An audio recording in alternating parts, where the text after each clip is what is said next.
Welcome to Adventures Gone Mad, your critical look at D&D books. I am Kyle W. here with my favoriteest host. Hey, it's Kyle A. How is everyone doing? How are you doing today, Kyle? We have something to talk about that was awesome.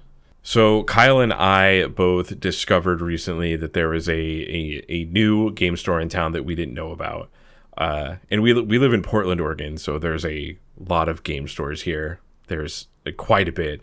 But this one is called Dark Future, and it is a game store that specializes in old vintage role-playing games and OSR books. Yeah, and it also has a record store that's with it as well. So it has a bunch of old records and a bunch of old school modules. Yes, so Kyle and I went and visited this game store, and we discovered a bunch of the modules that we reviewed on, that we walked through and reviewed on this podcast, were in stock. So yeah, surprisingly enough, Needle was there. They had various copies of Isle of the Dread. They had a lot of copies of Isle of Dread. They had the red one too. They did, not just the blue one, the red one too. Right. Yeah. They had Pharaoh. They had Oasis of the White Palm. Yeah, and so we're gonna now try to make sure that we get try to get a module that's in stock at the store, so we can talk about it there and grab that module. Yeah, that is the goal. So if you are in Portland, Oregon, definitely give Dark Future a visit. You can follow them on Instagram at The Dark Future Dungeon. Yeah, and they have a Discord where you can also find games, and they talk about a lot of stuff. It's pretty cool. Yeah, so if you are, or especially if you're OSR oriented, or just have any interest in old D&D, first edition, second edition books, they did also have some 3.5 and 5th edition and newer books there, but their specialty is definitely like older stuff. Definitely give them a visit. They seemed like a really great game store, and I can't wait to go back to it more. Yeah, it seems really cool. They did also announce that there is at the Blackwater Bar, which is the building that's attached to the record store, to Blackwater Records and Dark Future, on July 26th, there is going to be a OSR Con. So the PDX OSR Con is going to be there. So if you have any interest in OSR, playing OSR games or anything like that, check them out. They're PDX OSR on Instagram. I'm sure we will attend, and should be pretty cool. Yeah, so we'll definitely try to attend that, and definitely try to make that game store our home, considering we launched a podcast about walking through old D&D modules, and there's a game store that stocks them down the street from me. So yeah, I just can't ignore the fates on that one. I definitely have to go back. Yeah, for sure. All right, Kyle. So today we're going through Expedition to the Barrier Peaks, which is, I guess, going back and forth, this would be one of my picks. Yeah, this is one of your picks. It is one of the one of the modules that I actually own in my downstairs menagerie of all of the old school modules and old school stuff that I have. And I remember picking it up probably in like 1984 or 85 or something like that. I remember it costed a lot of money because it's a very thick module, and it was more expensive than a lot of the other ones. And so it was a lot of my allowance money. It is definitely one of the most famous modules. I think, like, if you just had random people make a list of modules, it would usually be in the top 10 of like infamy, at least. Yeah, old school sort of modules that were back in the day. And how much of you purchasing this had to do with there essentially being a Sarlacc pit on the cover?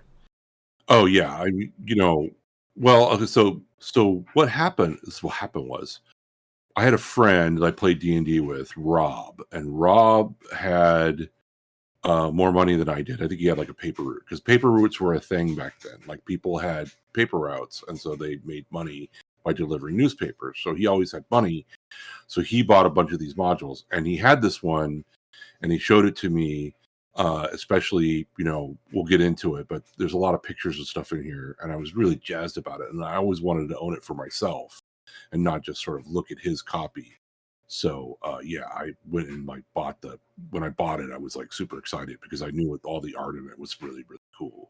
Yeah, Kyle, I've played Paperboy. I know how that works. Okay. It was funny in middle school. Like there were so many kids that like had all this money. You're always sort of wondering, like, oh, why do you have money all the time? Like you're going to Domino's and getting pizza and Yeah, like I all was gonna kinds of say stuff.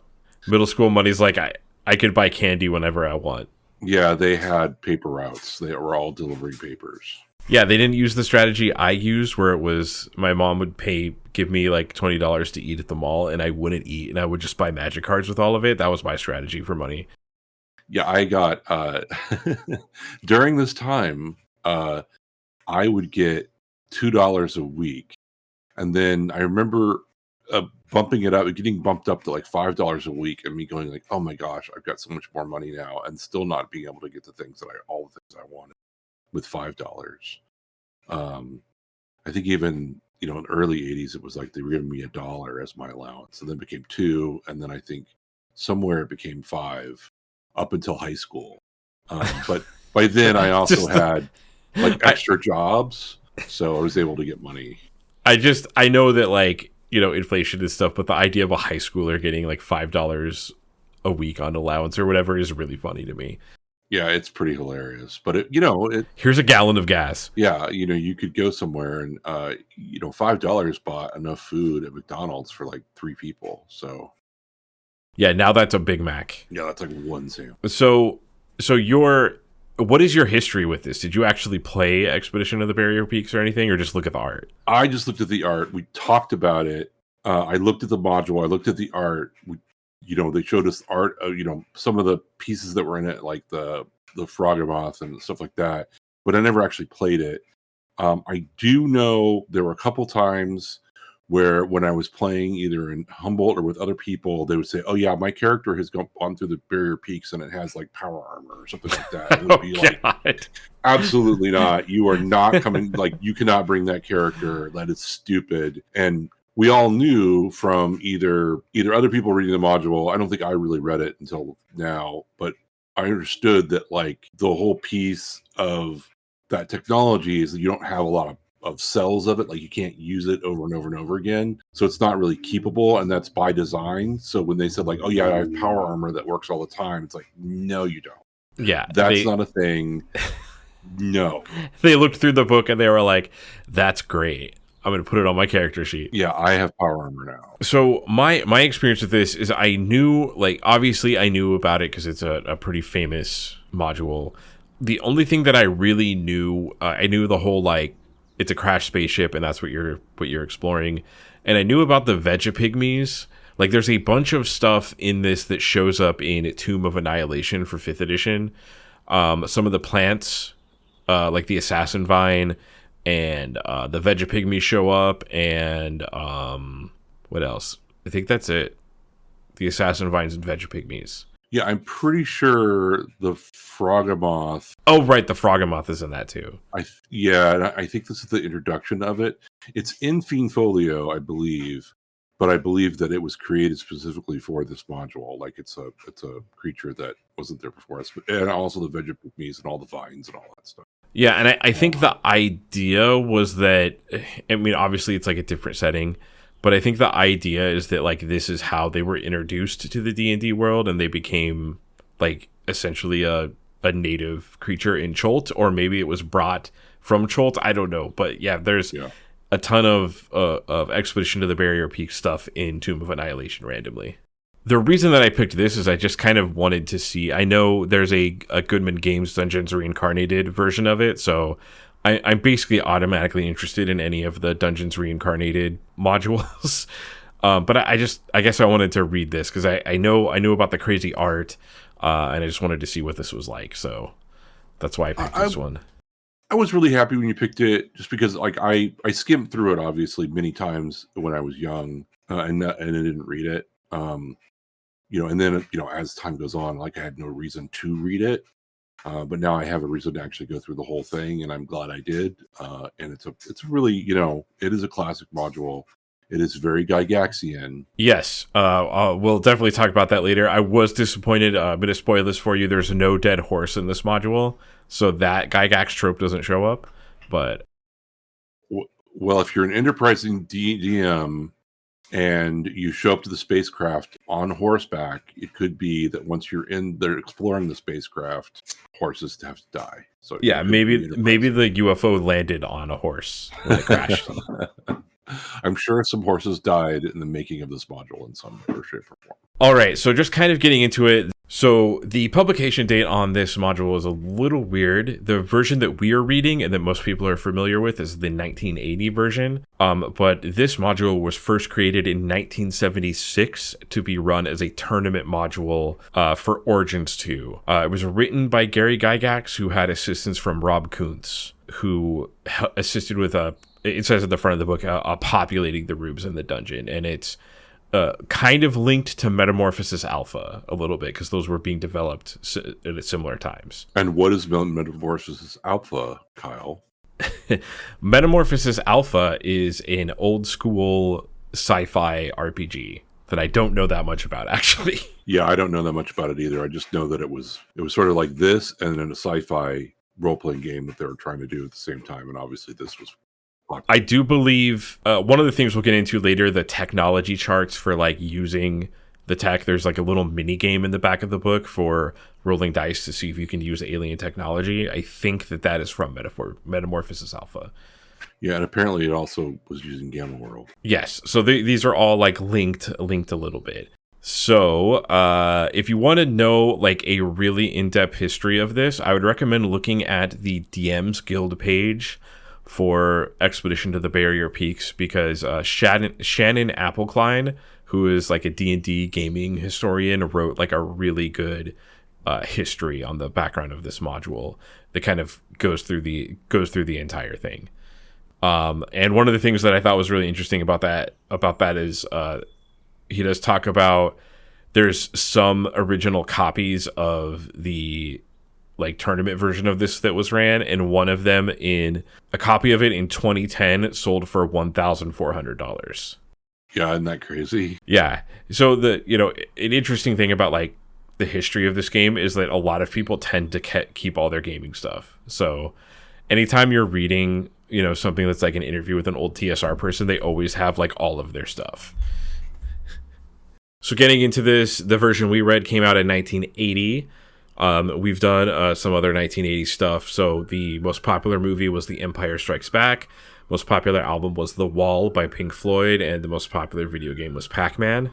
Cover art on this is really famous, and it's by Errol Otis. And it has Errol Otis is in he did a lot of the art in here. Obviously he has a really distinctive style, but yeah, the cover is great. Fun fact about the cover, the blaster pistol that one of the fighters or whoever that is using, that does not appear in this module. You do not find that. That is not a thing. That is true. I didn't even notice that. So you do not see that sort of blaster pistol thingy, laser pistol, whatever you want to call it. But it is a way for you to signify that this is some kind of melding between fantasy and sci-fi. Yeah, so the cover has a party that is fighting a Sarlacc pit creature thing, but like the closer it looks like some like two warriors and a wizard, but like the closer you look at the party, it is kind of weird. Like one of them has a blaster pistol and the other one is wearing some sort of looks like a sci-fi Fallout helmet. So like the more you look at those characters, you're like, there's something going on here. Like, why does he have a pistol?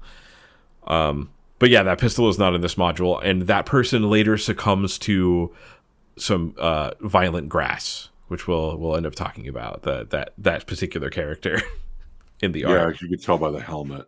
So there's actually some good credits on this one for who did the interior art. So it's Jeff D, Gregory K. Fleming, David S. LaForce, Errol Otis also did some interior art, and we also have Jim Rossliff and David Sutherland.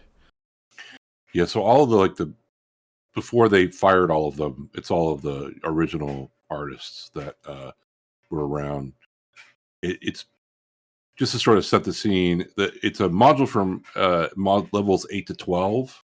Yes. So you have to be fairly high level And there's two. The inside is you have the module cover, which has all the maps, and then you get two books, and one book is all of the text information and everything else in the world, and then the other one is just a flip book of pictures that's done by all of these artists in different ways and different forms. There is also in the Goodman Games Reincarnated book, so that book has a foreword with a bunch of information about the module. It also has the original printing, and it has an updated version for 5th edition. But there is also an interview with David LaForce, who also, I guess, goes by Diesel LaForce. That's the name that is used in the book. That probably links to the Zeb Cook interview where he was told that he's not allowed to be called David because there's already another David. So that's my assumption. I guess if you worked at TSR and your name was David, you had to have a nickname. It was a requirement. Too many Davids. That is an assumption on my part, but that seems like it's not a coincidence. There were some pretty interesting things in that interview, but one of the things that they do talk about is he did the cartography, so it talks about like a lot of the mapping stuff, but like I kind of don't think about this because of how like quote unquote easy it is to do mapping on a computer, but it was like a whole ordeal when they did maps. They had to cut everything out by hand and paste everything. So this interview does talk about like a few things that I didn't know. Like one thing that I wanted to bring up is that in this interview, he brings up that the reason that maps were blue in D&D was an anti-piracy measure. It was because copiers at that time could not copy blue, so you couldn't go and copy the map. Oh, yeah, I guess that makes sense. I just thought it was blue because it looked good. Right. And I did, because I do know, I think for Marvel Comics, remember when we went to that Marvel exhibit and there was like all these blue marks that didn't, on the pages that didn't come through? I think it's like the same thing. So yeah, if you took this with a photocopier at the time and tried to copy it, it wouldn't copy the maps. I did not photocopy. So my parents had a photocopier for their office. And one of my jobs at the office at one point in time was doing a lot of photocopying because they used to do a lot of that. And so that way we wouldn't have to pay for printing costs, which were always really expensive. So I didn't actually try to photocopy any of these maps, but I certainly photocopied a lot of the player's handbook. It's okay if you admit that you did, because I think the statute of limitations is over now on the piracy you committed in the late 80s. Ooh, fun fact. There's a friend of mine that got fired from his job at the bank because he was using the photocopier to copy all sorts of games. I love that. That's a good one.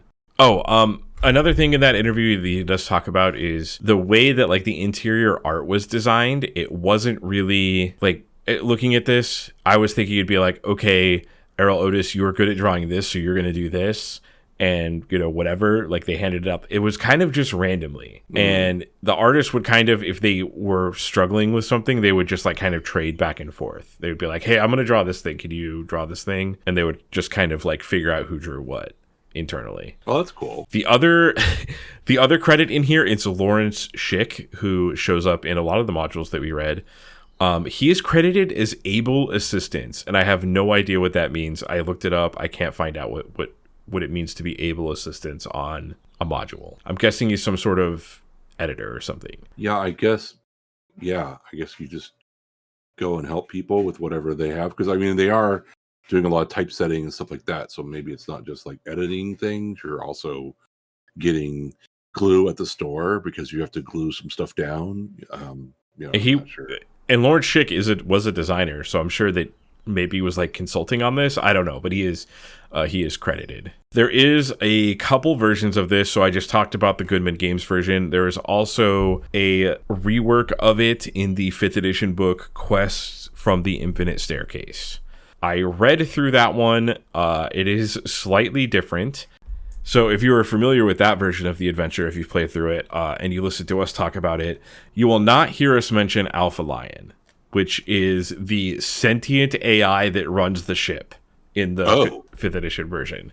Oh, no. There is no artificial intelligence. Well, wait, there is, but not like that. Not a central artificial intelligence. Yeah, so in the module for Quest from the Infinite Staircase, they added that, and it's kind of this character that shows up as a hologram and talks to you all the time, and it kind of has like a HAL 9000 thing going on. That is not in this version of the adventure. That is added specifically for that Quest to the Infinite Staircase one. Okay. So that is the big difference. So Kyle, what's your synopsis of this adventure now that you've read it? The synopsis for me is I really want to live here and become my own base, but everything wants to kill me here. Makes sense. I hope that you have a good plant and weed treatment plan if you're going to move in here. Yeah, it's going to require a lot of work. This is definitely very much a fixer-upper for sure. So Kyle, what is your synopsis?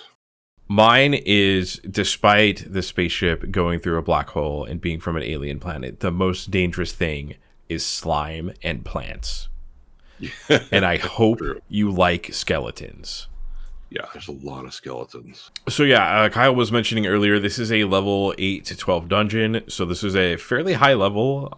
And I think we talked about this before with Against the Giants, but you start reaching the like upper echelon of what certain characters can become at that level.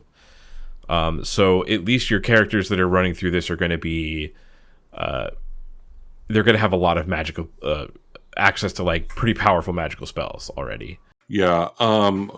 We want to talk a little bit about the character roster in the back. Yeah, we can do that. So because this was a tournament module originally, they did include some pre-made characters.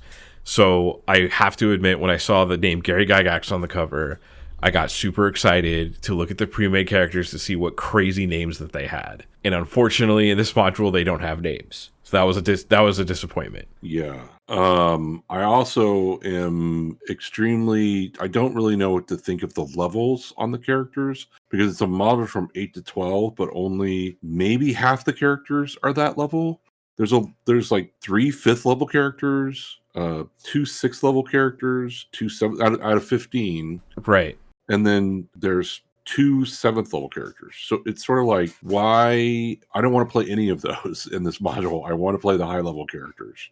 Well, and also, like, I think if you look at the stats too, like for instance, character number 5 is a half elf fighter at level 4, but they have 18 dexterity. Yeah, so I guess they should be shooting a bow. Just as another example, there's a level 12 character I'm looking at, and their highest stat is 16, and they're a fighter with 16 charisma. So maybe there's some balancing based on the stats. Yeah, maybe. I don't know. I think it's weird that the level restriction is 8 to 12, but half the characters in the back are not 8 to 12. Also, I suspect if you're going to run like multiple characters, maybe you have like a high level character and a lower one.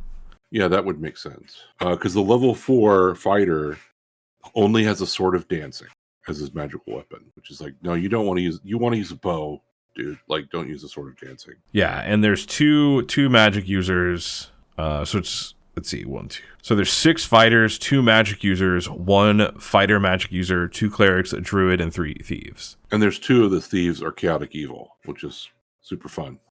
Yeah, Gary Gygax really loves party and fighting. From reading his modules, that's a thing that he really likes. So him including some chaotic evil pre-mades is not a surprise to me. Yeah, and the fighter with the highest strength is chaotic evil in this, but it's only 5th level. It's just weird. I don't know. I looked through there and was like, the stats are strange, the levels are odd. But okay. Sure. Right, and I do miss the inclusion of really weird character names, so that was too bad. Agreed. Right, so the first thing that I want to note is like the maps. I really like the maps for this, and I feel like the majority of the module for this lives on the maps. Like you really do have to look at the maps and like see where things are laid out. You can't. It's really hard to just read through you couldn't read through this and not look at the maps at all. Yeah, I definitely had to have the maps open while I was reading each part, and then I did have a hard time especially level 1. Because if you look at level 1, a lot of the areas are blued out, basically. So sometimes it's really hard to see where the numbers of the rooms are supposed to be. I mean, I think I took like probably almost 5 minutes to find like the number 16 on the map. But I did look for that long. So there's a lot of consuming time trying to like figure out where the numbers are for some of the encounters. And there's a lot of stuff happening on this map because the rooms have color-coded key cards that you need to open them, and a lot of the rooms have a legend to tell you what color of like card you need to open it. So it's like you need the red one for this door. Right. Which I guess we'll talk about. Well, not that we won't guess. We'll actually talk about it. And the rooms on this are notably also the entire dungeon is circular, because I think the idea is that it was a flying saucer that crash landed. So that's why it's circular. All right, starting on page 2 with the actual adventure, we get into like the preface that we already talked about a little bit, and the background information for starting the adventure. The reason it's called Expedition to the Barrier Peaks is because in the Grand Duchy of Jeff, I think that's how you pronounce that? I always said Geoff. Geoff. Okay. I actually don't know. But I think it is supposed to be Jeff. Okay. But I just say Geoff because why would you have a Grand Duchy named Jeff? I have a friend named Jeff, but not a Grand Duchy. I just think of the "My name is Jeff" meme whenever I read that. Exactly. But anyways, you know what? I'm going to look this up. How do you pronounce this name? Stop time. So I couldn't find a exact pronunciation for this anywhere, but I did find a 27-year-old Usenet post on rec.games.frp.dnd by a poster named Christopher B. Siren, who has a theory where he says this: I'm pretty certain that it's pronounced Jeff, as in Jeff Perrin, the co-author of Chainmail and namesake of Perrin Land. So there's another nation in Greyhawk named Perrin Land, named after Jeff Perrin, and the theory here being that it's the Grand Duchy of Jeff, named after him. But it's spelled in the alternate manner of spelling Jeff, which is Geoff. Time begins to move. Okay, great. That's good to know. So the reason it's called the Expedition to the Barrier Peaks is because in this area, there's been a lot of strange attacks by odd creatures that nobody recognizes. And as the party, you are sent as the expedition to the Barrier Peaks to figure out what is happening and why these weird creatures are coming from this one specific cave. And basically, you are given the task to prevent future incursions from coming from this area. So find out what's going on. We're paying you. Right. And then we're going to get into the first Gary Gygax trope on page 2 already, which is I had to look up a word. So beneath the pennoned turrets. So that refers to the banner that you see on the turrets of castles. Ah. A pennon. So this is like a pretty straightforward intro. I guess if you wanted to add some stuff, you can make the trip up the mountain much more interesting. You can talk about like scaling the mountain face, or you can insert this adventure anywhere where your characters are in a mountain somewhere. But yeah, essentially that is it's a pretty straightforward start. And this was a tournament module, so that makes sense. Most tournament modules are going to be like, you got together, you're at the door of the dungeon, go. Yeah. It does also mention the ship lighting, which is also on the map with different scales of blue and gray to tell you like if it's dim lighting or you need a torch to see. Because the idea is that the like emergency power is still on, but the ship crashed into the mountain, so a bunch of stuff inside the ship broke. Yeah, so not everything is working as expected. Yeah, so you are essentially, just to be clear on what you're doing, there is a flying saucer that landed in the world of Greyhawk, crashed into a mountain, and you are going into it, and that is the dungeon. And the ship has been here for probably hundreds of years, maybe even thousands of years, but at least hundreds of years. Right, and for some reason, a bunch of monsters have broken out and are attacking local towns. Another thing that I will say, I think the illustrations add so much to this adventure. As you're reading it, it will be like, it'll just straight up tell you, look at illustration number 2, and then it will explain some weird thing, and you'll be like, what is that? And it says, look at illustration 2, and then you look at it, and you immediately are like, oh, that's what it is. Okay. Yeah, it's, again, like, you have to have all of these. There's 3 parts to this module. There's the maps, there's this illustration booklet, and actually the text you're reading. So while you're reading the text, you have to look at the map, where it is and how it's placed. And then you want to look at the illustration to find out what it is you're talking about. And this has the most art of any module that we've talked about yet. Has an entire booklet of art. It has like 40 something pictures in it. Yeah, and that's one of the reasons why it was. I think it was like twice as much to buy this module than it was to any other module, or most of the other modules that you could buy. Right, it was double the, like, just from a page count, it's double the amount. So on page 3, we get into one of the main conceits that we were just talking about. You need key cards to open certain doors. And to not get in trouble. And these are really, really important. So they're up front immediately. Yeah, so I thought the video game Doom invented opening doors with colored key cards, but this did it way earlier. Yep. So the highest, it tells you essentially the way that the key cards work is that different jobs on the ship had different access with these key cards. So the highest key card is the gray card, which like the captain had, which lets you get into any door. And then it goes gray, red, yellow, orange, violet, brown, and jet black. With jet black being the lowest. That's what like civilians had. The colonists, basically.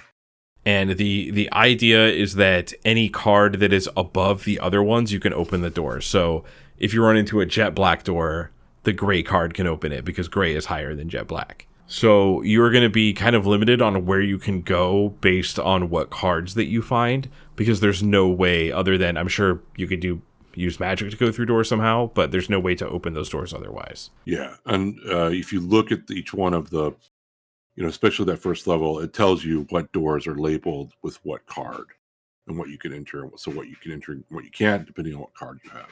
So you may be going to different, like, depending on what cards you find, you might end up going back to some of the levels because, now I have a gray card, so now I want to go see what's in this room. That's way back on level 1 or level whatever. Right, and the other caveat is that each door has like a slot that you put the card in, and if you put a security card that's too low, it will eat the card and it will set off an alert and it will call some alarm. What are they called? The police robots, right? The police robots, yeah. It will call police robots, which are pretty nasty. Yeah, which are no joke. Like your party is going to be, it says that they assemble actually 15 people, 15, characters to go through this. So it is in some ways very much, especially because you have characters that are like 4th level, they're probably going to die. Right. And there's no indication. I guess you can figure out when you find the cards, you might be able to figure out like the person that had them, what they were doing. But it doesn't tell you like, hey, gray is the highest card. You have to figure that out yourself. Yeah. It doesn't just tell you. I mean, you do have some powerful spells, so you could do things like, okay, well, I'm going to use my divination to ask my god which card is the most. Like that's something that you might be able to do, so something like that. So there are some other, maybe some crafty ways you can think of, like, well, how do these cards work or something. So you are explicitly punished for just grabbing random cards and putting them indoors. Like that is not, you're gonna figure out not to do that very soon. Yeah. But to just go over what the cards do. So gray was for the ship commander and any top officials. Red was for police and security officers. Yellow is for medical officers. Orange is for security personnel. Violet was for technicians. Brown was for crew and maintenance worker. And jet black was passengers and colonists. And there is like an internal logic to all of these doors. Like when you go in the security personnel door, you're probably going to find weapons and other things like that. So you can figure it out too from environmental clues, which is like some really cool environmental storytelling. It does also talk about radiation. So radiation is a problem that you have to deal with here as well. So there are certain rooms that are irradiated. Anything that says 13 on the map is irradiated. Yeah, is there significance to radiation in 13? That I was confused by that. Oh, is there like the number 13? Yeah, is there some sort of like, I don't know, 13 isotopes equals radiation or something? Yeah, I don't know. Yeah. I don't know. Could be. And it does really want you to emphasize, like, would someone see something illustrations? Because the way that the text talks, it doesn't want you to be like, you walk in the door and there is a robot android against the door. Like, it wants you to describe it as like a golem or something that the adventurers would see as that. In fact, it sounds like in the original module, the idea that you were like going into a spaceship was like a little bit subversive, and I think they wanted to keep that like a little bit of a secret as you're going it's through supposed it. to be a mystery that this is actually a spaceship, right? And it was trying to. It's like a way that the role playing game is trying to get you to feel what your characters are feeling, because your characters don't know what a robot is. Your characters know what like magic golems are, but. So it uses the art, I think, to try to emphasize that, especially when it comes to the weird plants and the technology. He does also specify that he really wants you to keep track of time in the ship, because there's certain things where it will talk about like this door stays open for this many turns, this thing is around for this many turns. Like he really wants you to keep track of time the entire time that you're going through this. Well, it's also the level. So like if it goes past 14 hours, it'll switch to dark. So everything's on a 21-hour cycle on each level. So after 14 hours, all the lights will go out. And then you have to wait 7 hours, and then all the lights will come back on. Oh, the other piece about time is that some guides guided you here, and they will leave after a certain number of days. So your guides will actually, like if you're there for more than, I think, 3 days, the guides will leave you. So, there is another piece that's a little bit of a time pressure that's cooked up in the module. Yes, which I like the idea of it, but that just seems like, it does seem like kind of a pain. Like that's the type of thing that's really easy to track in like a video game or something, but much harder to track in a role-playing game. I have to admit, I haven't really tracked, like, whenever I track time, it's very abstract. It's like, oh, you guys have probably been in this room about an hour. Like, keeping specific track of turns, I think, is a thing that kind of fell out of style just because it's like logistically a pain in the ass. Yeah, agreed. And it's kind of returned a little bit in Shadow Dark, but that has made a separation of like, in Shadow Dark, your torch lasts for an hour in real life. So that is separating out like the time in the game and making it abstract. Yeah. It just makes it easy. It makes it easy to track the time. Right. It's making it abstract by linking it to a real world thing. So it's an hour in real life, but it might be 10 minutes in game. You never know. We get the history of the spaceship and what actually happened here, which is important because as your characters are walking through, they see the remnants of the ship and like what happened, but it's important for the DM to know what actually occurred here. So this was a exploration / colonization ship of human origin. So every character on this ship was a human that was overtaken by some sort of deadly plague during its flight. And that plague caused people to temporarily go insane and do weird stuff. And it ended up causing the destruction of the ship, which everyone on the ship died. And then the ship fell through a black hole into the world of Greyhawk and eventually crashed into the barrier peaks. So this ship was here for a while, and then there was an earth tremor that caused a landslide that buried the ship for some time. And then a malfunction of the computer sent worker robots to the cargo hatch to discharge material. And when they did that, the worker robots found that Earth, like the mountain was covering it. So the worker robots were like, well, we have to unload the cargo, so let's deal with this Earth. So they kind of like dug through the Earth. And that's why aliens, these random monsters, have been attacking nearby cities, because the cargo robots unloaded cargo, which was alien fauna and flora, and some of them died from this being in stasis, and some of them died from exposure on Greyhawk, but the other ones kind of went around the countryside causing havoc. So essentially, every time there's some sort of tremor, the computer malfunctions in the same way and then unloads the cargo, and there's more attacks. All right, so page 4 is the actual like first level and start of the adventure. It talks about wandering monsters, which occurs on a 1 in 12 that you should check each turn. And this is a very weird wandering monster list. Yes, and there's a southern hemisphere and a northern hemisphere. So you have to split, the circular thing into a north and south. I guess you just do that from, where you're looking at on the map. There's a north and south, and start rolling. Yeah, so the wandering monsters, at least in the southern hemisphere, we have the first mention of vegapygmies, which are weird vegetable creatures. They're okay. So we should probably talk a little bit about pygmies. Oh, okay. I didn't even think about that, honestly. Yeah. So it is the 80s, and people are sort of obsessed with pygmies. I remember reading a book about this, but yeah, like pygmies are a shorter group of individuals that live in the Congo usually, and they're short so they can go through brush really easily. So they're supposed to be sort of like reminiscent of those people.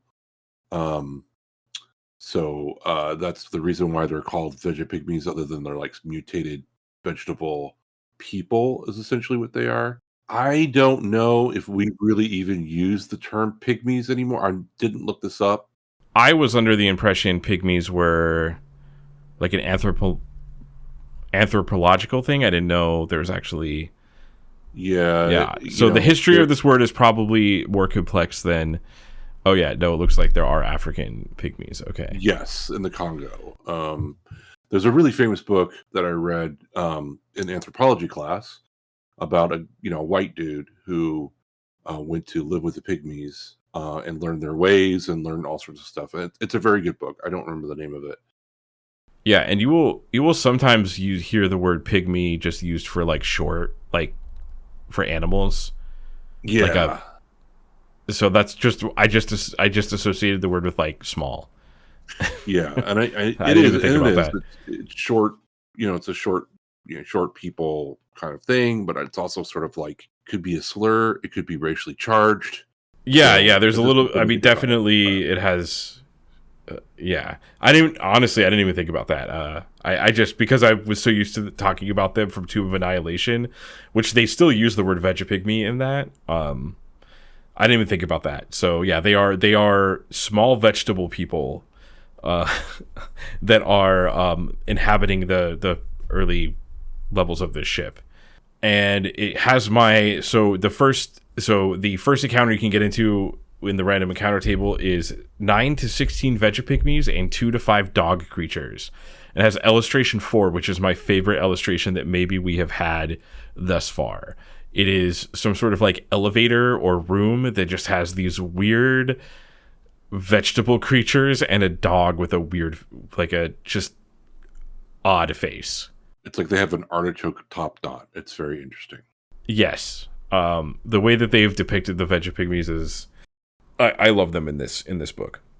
And it is an Earl Otis illustration. And I was like a little surprised because I was used to them from Tomb of Annihilation. In Tomb of Annihilation, they try to like kind of help you. They like show up and give the party like guidance.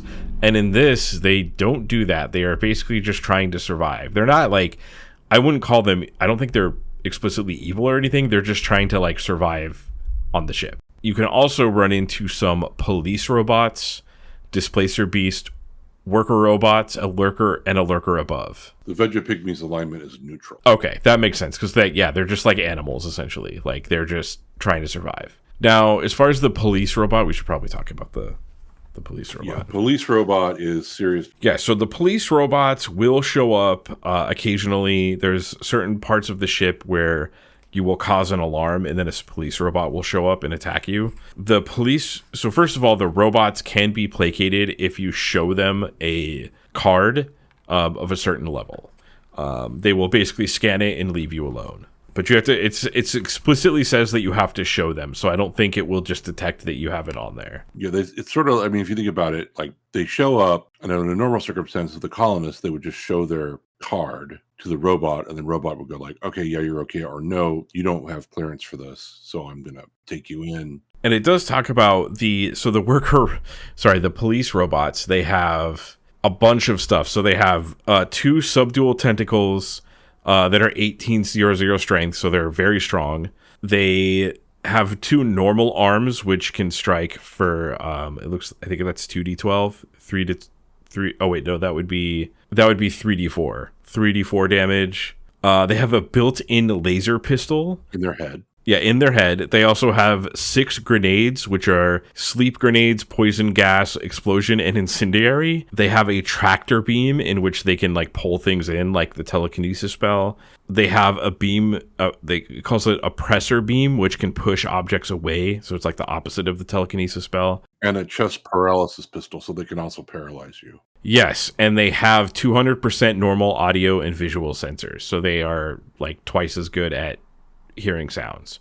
Yeah, and their AC is -1, and they typically they're a 10 hit die creature with typically 60 hit points. Yeah, so they're pretty serious business, and they also, I don't really think, it doesn't explicitly say this, but I don't think they don't have brains, so I think they like can't be charmed and stuff like that. I think they're considered constructs. Yeah, and sometimes in some of the encounters you'll see more than one, or more than one will be called. Because you can roll a die and say, like, okay, well, you roll a 6, so 3 police robots show up. That's going to be crazy. Yeah, you're going to learn to fear these if you don't have a key card to show them. Also, a thing that I was curious about on the page where it says that you can just show them a key card and they'll ignore you, I was unsure if it meant that person or the whole party. It's not very clear. No. But it also does say the police robots try to like subdue you and instead of killing you at first. Yeah. So like if you're just at a place of the ship you're not supposed to be, like they think you're just a civilian that's somewhere they're not supposed to be, so they will try to subdue you instead of killing you. And then they'll put you in a jail, which is later on in the module they talk about this, but I guess we'll talk a little bit about it now. They'll try to subdue you and put you into a cell, but there's no way out of the cell and they'll never check on you. And the food that you get from it is it doesn't work anymore. Like it's not something that's edible, but you do get water. So you could be in the cell forever with water and eventually starve to death. All right. And then we also get, so because this is a spaceship, there's not really stairs going from one level to the next. We have to deal with the drop tubes. So drop tubes are these chutes that go between each level of the ship. And some of them have anti-gravity and some of them don't. They're just a hole in the ground. And there's like a somewhat confusing illustration on like which direction the drop chutes go. So like some of them go like down and up, and then some of them go east and west. I do want to mention a little bit more about the wandering monsters. So it's kind of funny because they say, okay, the Veggie Pygmies police and worker robots are detailed below. And only the police robots really are, and that's where they talk about where they take you. The worker robots, you sort of have to go in the back of the book to find out like what's going on with them. You know, I mean, they're basically worker robots. There isn't really that much to know, but they have a lot of, you know, they're also tough as well. So if you just like go and attack them, you're gonna have problems. And then they also says see below with the Veggie Pygmies, and that's actually not there either. It's in another room that they talk about them, which is sort of funny. That it says, oh, it's right below this, and it's not there, but whatever. Detailed. Yeah, it does say Veggie Pygmies Police. And yeah, so I guess that is maybe it was there and they removed it and moved it. But yeah, that is could have used an editing pass or something on that part. Yeah.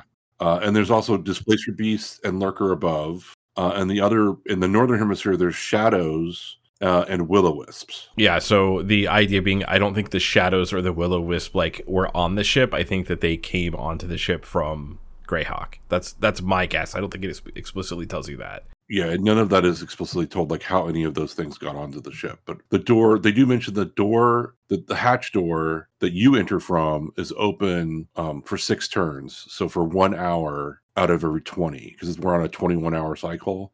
So it's open for 1 hour. So in that 1 hour, I guess some Displacer Beasts and some Will-O-Wisp and some Shadows all went through there. Anyway, back to the drop tubes. Yeah, so we have the drop tubes, and it took me a while to kind of really read this on the map, but there's a label for like which direction the drop tubes go, if they go up, down, or east and west, and if they have anti-gravity or not. So if they have anti-gravity, you kind of just like step in there, and there's a handle on the side that you can hold, and it kind of like moves you through as if there was gravity, or I guess as if there's no gravity, it just kind of moves you through it harmlessly. But the other ones that don't have anti-gravity, you have to use like rope or however. It's just basically a hole in the ground.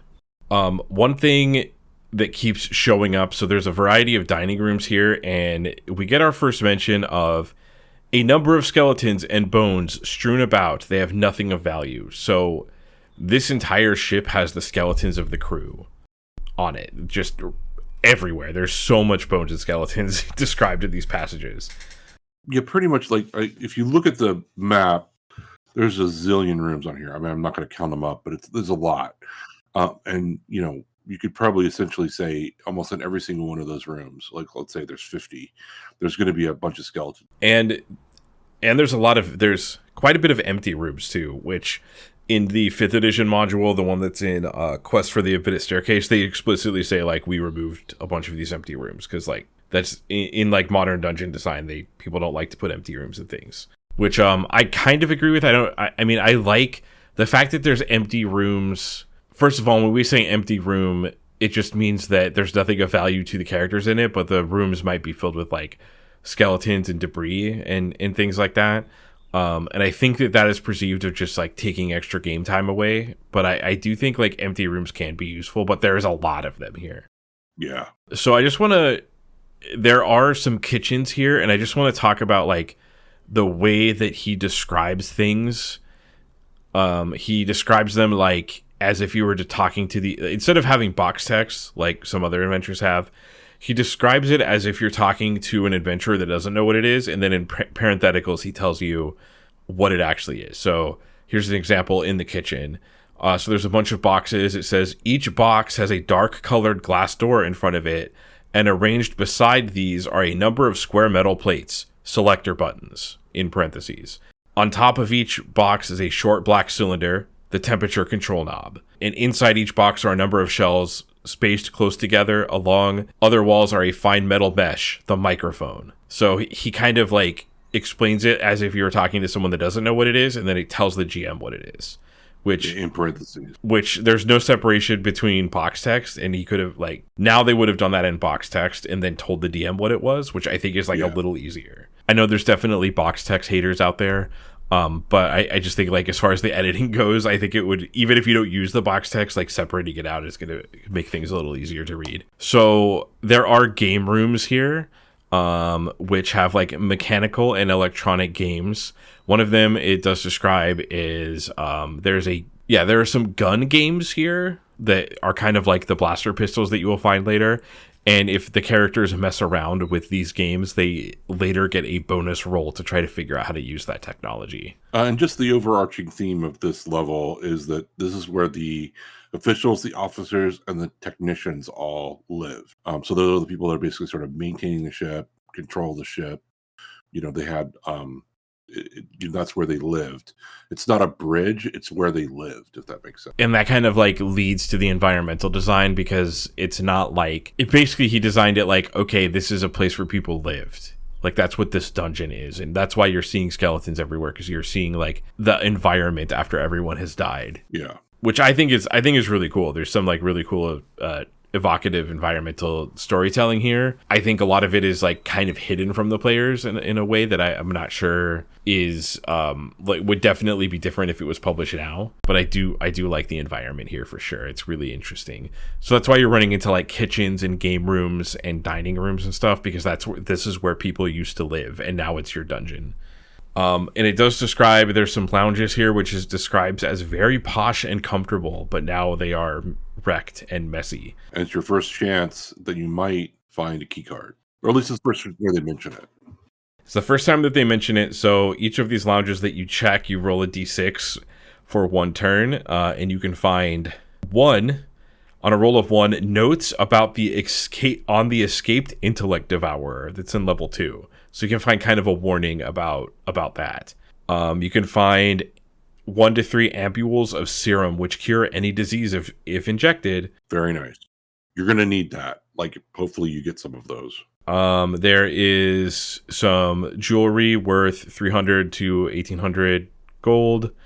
3 pieces of jewelry worth 1,000 to 4,000 gold. A jet black card and a violet or orange card. So you can conceivably get a, let's see, orange is it's like security personnel. So yeah, tier 4.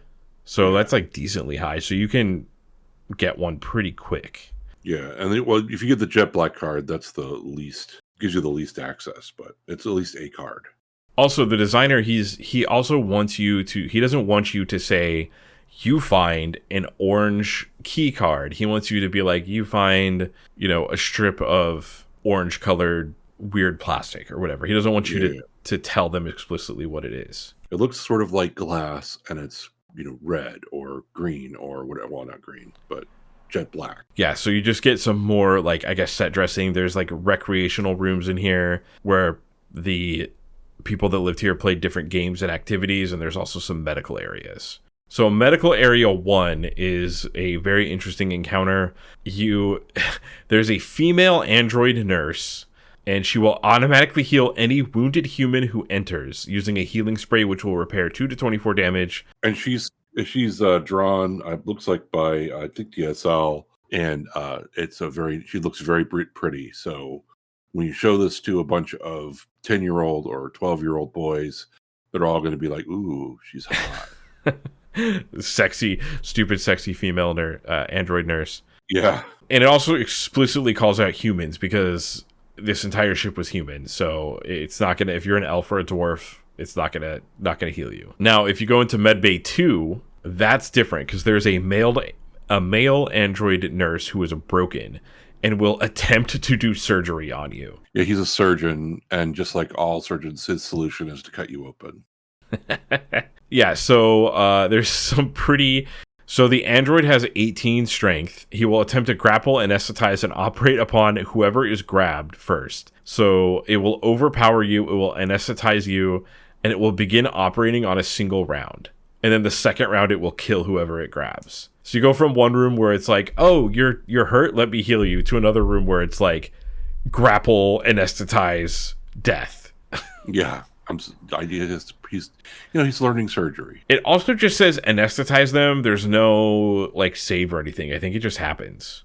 I guess it. Yeah, there's a lot of that in this mod. Well, it's old school D&D. Sometimes stuff just happens. I'm so used to thinking of anesthetic as like a poison, so it would be like something that you save from. But this, I guess, the implication is it's some crazy future space anesthesia. One thing that I will say about the monsters in these early editions, there's just a lot of text about how they work. Like, for instance, it's just he feels like he wants to go through every single detail in case it comes up. So it attacks as a 7-hit die monster. Acid and fire do half damage. Lightning and similar electrical attacks are not saved against, will short the android out. And at 7 hit points or less, there's a 50% chance that it will cease functioning. So it's like you could have omitted a bunch of that. Like, is the 7 or less hit points thing that important? Like, we could have saved some space on that monster. Yeah, and it is weird. Like, it's one of those very Gygax. When you read a lot of Gygax modules, there's a lot of that. There's a lot of text about the monster, and not a lot of text about what's going on in the room or why it's there or what's going on. There's just like, there's a creature there, you got to kill it. This is how you kill it. It's got all these hit dice and stuff. Yeah, it's interesting because this was, I mean, if this was made in 77, it's very the original one. It's like very early D&D. So it's like there's still these, like, D&D was this massive discovery, right? Of like of all these toys that we're playing with, and I still feel like the designers are still playing with these toys, and we would later, figure out like easier ways to use less space to say the same things or cut things out that are important. Because I'm sure Gary thought at 7 hit points or less, there's a 50% chance per round that it will cease functioning was important enough to include. Because, yeah, it's there. He left it there, so. Yeah, I think it's just trying to say, like, oh, there's this, like, android, and it's different from everything else. It's not, because I guess when you're, the adventuring party would encounter this thing and think, like, oh, this is some weird human or something, and wouldn't think, oh, it's a robot. So, okay, well then, suddenly it just stops. Like, it stops working, like a 10-man or something like that. So I guess that's some flavor you could add there. But it's almost like, why don't you just say that rather than trying to imply it with how the stats work in D&D? But yeah, it's just sort of how he thinks that is the best way to convey that information. Yeah, but there's certainly a lot of data on these monsters telling you like specific ways that they interact with certain things, which like to be fair, that's how it is in current editions of the game. They've just laid it out in a table, and every single monster has like a certain way, like they're laid out in the same way, so I can easily look at something and be like, oh, it's vulnerable to electricity. It doesn't have to explicitly say like, this is how electricity works on this thing. I think they kind of figured out eventually that they're wasting space on that. I agree. But looking at like early D&D monsters, there's a lot of like data that you could put in a couple lines. So that's like another thing that this game is like really efficient at. So it's weird that it's like there's this thing it's efficient at, but there's also this thing it's not really efficient at. But I think that is just a space that the designers were playing a lot with at this time. Because this is like, I see D&D at this point as like a new toy that they're still kind of like figuring out how it works. And that's like kind of why I'm obsessed with this era of D&D, because it's so interesting to see what these designers did with something that was essentially new. Yeah, they're how are they doing this? Like, what were they thinking with this sort of new tools and new things? Like, well, how are we going to put this together and make something? All right, and then we get to the laboratories, which is different science labs. Lab 1 contains a lab technician worker robot still at work, vainly attempting to find a serum to cure the plague, which wiped out the ship's population a century or so ago. So the plague essentially says like the plague doesn't exist anymore after all the humans died, because the plague needs a host. But this robot is just like going through the motions of trying to cure the plague, which is like kind of weirdly sad. Yeah. Which is like I think could be like a really cool role playing moment, even though the robot I don't think could really talk to the players. Yeah, and there's a whole thing about how, you would really want, at some point in time, your magic users and stuff to have some kind of comprehend languages and be able to have tongues and stuff like that in order to be able to interact more with the ship. Because obviously the robots and everything on there and the language that they're using is not something So, but you can use magic to get through that. You eventually get a language translator, but it doesn't explicitly say that this robot can talk. But if I was running this, I would definitely just have the robot speak common, because I think this is like a really cool. Or if your players had a way already, if they're using comprehend languages or tongues or something, you'd want, they don't have to speak common at that point, but you'd want to be able to convey what's going on in this room for sure. Right. It's definitely not hard if at this level. Yeah. But I just think that would be like a really cool role-playing opportunity that this is kind of missing. But once again, this was a tournament module, so I think the players were interested in getting to the end and maybe figuring out what's happening. I tried to find out how the point system worked for this, but I couldn't find any existing list of how that works, because typically those tournaments you got points for like discovering certain things and doing certain things. But yeah, I think this is like a really cool role-play opportunity for sure. Yeah, and it does say like if you mess with a robot, you don't have a yellow card. You need a yellow card in order to interact and do whatever you want to. If you don't have one and you interfere with the robot, it will shriek, and then 1 to 3 police robots will show up. Which we already said, if you get 3 police robots, it's going to be a very tough situation. Yeah, because they're going to start stunning you. So you're going to start losing action economy as soon as, pretty soon. And because they're robots, I would assume a bunch of magic user spells just won't work on them. Like, you can't, like, charm them or whatever. Yeah, I'm not sure. Like, crowd control stuff would be sort of hard. All right, so then we go into Lab B, and we have a really, also an interesting roleplay scenario. And by interesting roleplay scenario, I mean that one of your characters could horrifically die. So we run into the russet mold, which is like one of the scariest monsters in this place, and it's a mold. So in Lab B, the room is filled with this russet mold. So when the doors open, an avalanche of russet mold will pour over a 10-foot square. Everyone covered by the stuff or within 3 feet of it must save versus poison or become irradiated. And become a medium for the mold. And become a mold culture medium. I love that. Mold culture medium. Yeah. So then after that, you will die in 2 to 5 turns, but after you die, within 21 to 24 hours, a veget pygmy creature will arise from the mess of your corpse. Yay. And it will not recall any other existence, and it basically will be hostile to anything that's not a veget pygmy. So this is like where the veget pygmies come from. So I guess all of the veget pygmies on the ship at some point were humans that came onto the ship and got exposed to russet mold. Yeah. So this is like the weird shit that D&D has that I'm just like, put this in my veins. I love this. Yeah, it's great. Like, This is great. like just the idea of you open a spaceship door and then mold falls on you and it irradiates you and you die and a small vegetable creature comes out of you. I love it. Yeah, isn't that great? Yeah, the weirder D&D gets, the more I love it. Someone has watched Alien. Yeah, for sure. When did Alien was 79. 9? Okay. So this is before that, but Yeah. Well, we all know Gary Gygax was like a huge reader. So whatever fiction Alien was inspired by, I'm sure Gary Gygax read. yeah. But I mean, it's not, you know, a lot of those Conan things and stuff like that. Things you get exposed to stuff, and something comes out of your body, or snakes come out, or all kinds of stuff. Yeah, there are like parasitic wasps and stuff in real life that all that stuff was based off of. So, but still, I just love the image of like, D&D has a stereotype for like you open a door and roll to die and you die. And this is like at least I guess kind of funny if it happens. And then Lab C, there's a bunch of jars that do different things.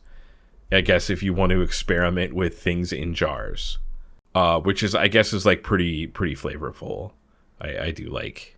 Yeah, and some of them are beneficial and some of them are not. So it's sort of like you're experimenting with these jars to see if one of them is if a couple of them are beneficial or not. Yeah, there's like a 50-50 beneficial versus not beneficial thing going on here. Like, for instance, one of them is 36 doses of a chemical which gives a human infravision. That's pretty cool. Definitely a thing you want to carry around. And the defoliant, which is another thing. So the third bottle is a defoliant, and defoliants are really good in this whole module. Spoiler alert, there's killer plants. Yeah, there's a surprising amount of killer plants later. Yeah, I don't think... and then there's also a library which has a gray card in it. Yes. That is our first gray card, which is the highest level of cards. But there is like an environmental clue here in the library. So beneath one of the tables, there's a skeleton of a human. It has rags of a uniform, and it has colorful attachments, which are supposed to be medals and ribbons. So I think of like, just like military medals and ribbons, which should like, it says it will clue the inquisitive character that that person that has this was an important person. And then near his skeleton, that's the gray card is kind of hidden. So you have to like look a little further. So you're kind of rewarded for being inquisitive about the environment and like making some, like picking up on some of the environmental storytelling, which is like a pretty cool detail. Because like, yeah, you want to get that gray card as soon as you can. Because then you can bypass the robots and get into any door. Yeah. And because the gray card is the highest card, you're not punished by experimenting with it. You won't ever lose it because it has the highest credentials. All right, and then on the next page 6, we have the police HQ, which I sort of mentioned before, but basically this is where they're taking people. There's cells here, so the police. There's 1 to 3 policemen just there, or police robots, and then they will put you into the cells that are here where they won't feed you. Well, they'll feed you, but it's poison. It also does note that the robots cannot speak with you without like some sort of magical means, or it says scientific or magical means. What it means is you can get a universal translator later, but it says the robots can translate the character's speech in 1 turn. So eventually the robots like figure out how to translate your speech. And then it tries to apprehend you, place you in the cells. I mean, one of the things to mention is that if you do, in fact, destroy one of the police robots, you can break it open and get a key card. Yes, they have key cards inside of them. It is kind of interesting because, if they're like, we loot the body, you have to be like, okay, well, it's a robot. Like, what are you doing to it?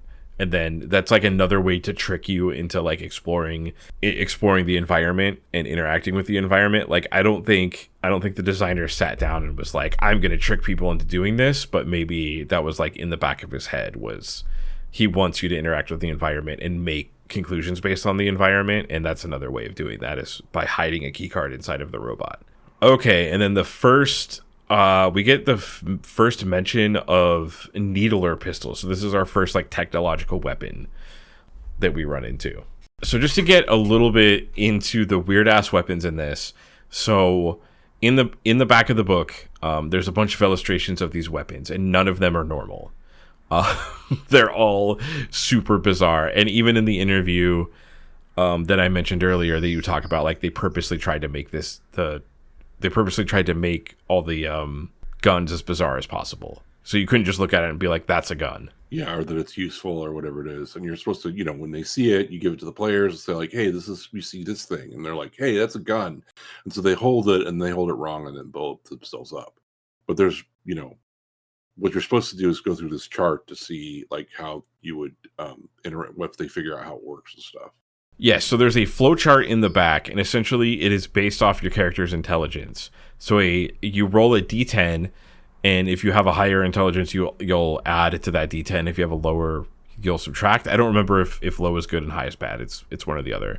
But essentially, like, a higher intelligence creature is more likely to figure out how to use it. So you basically, like, go through this flowchart, and at any time you can be like, I'm going to stop messing with this.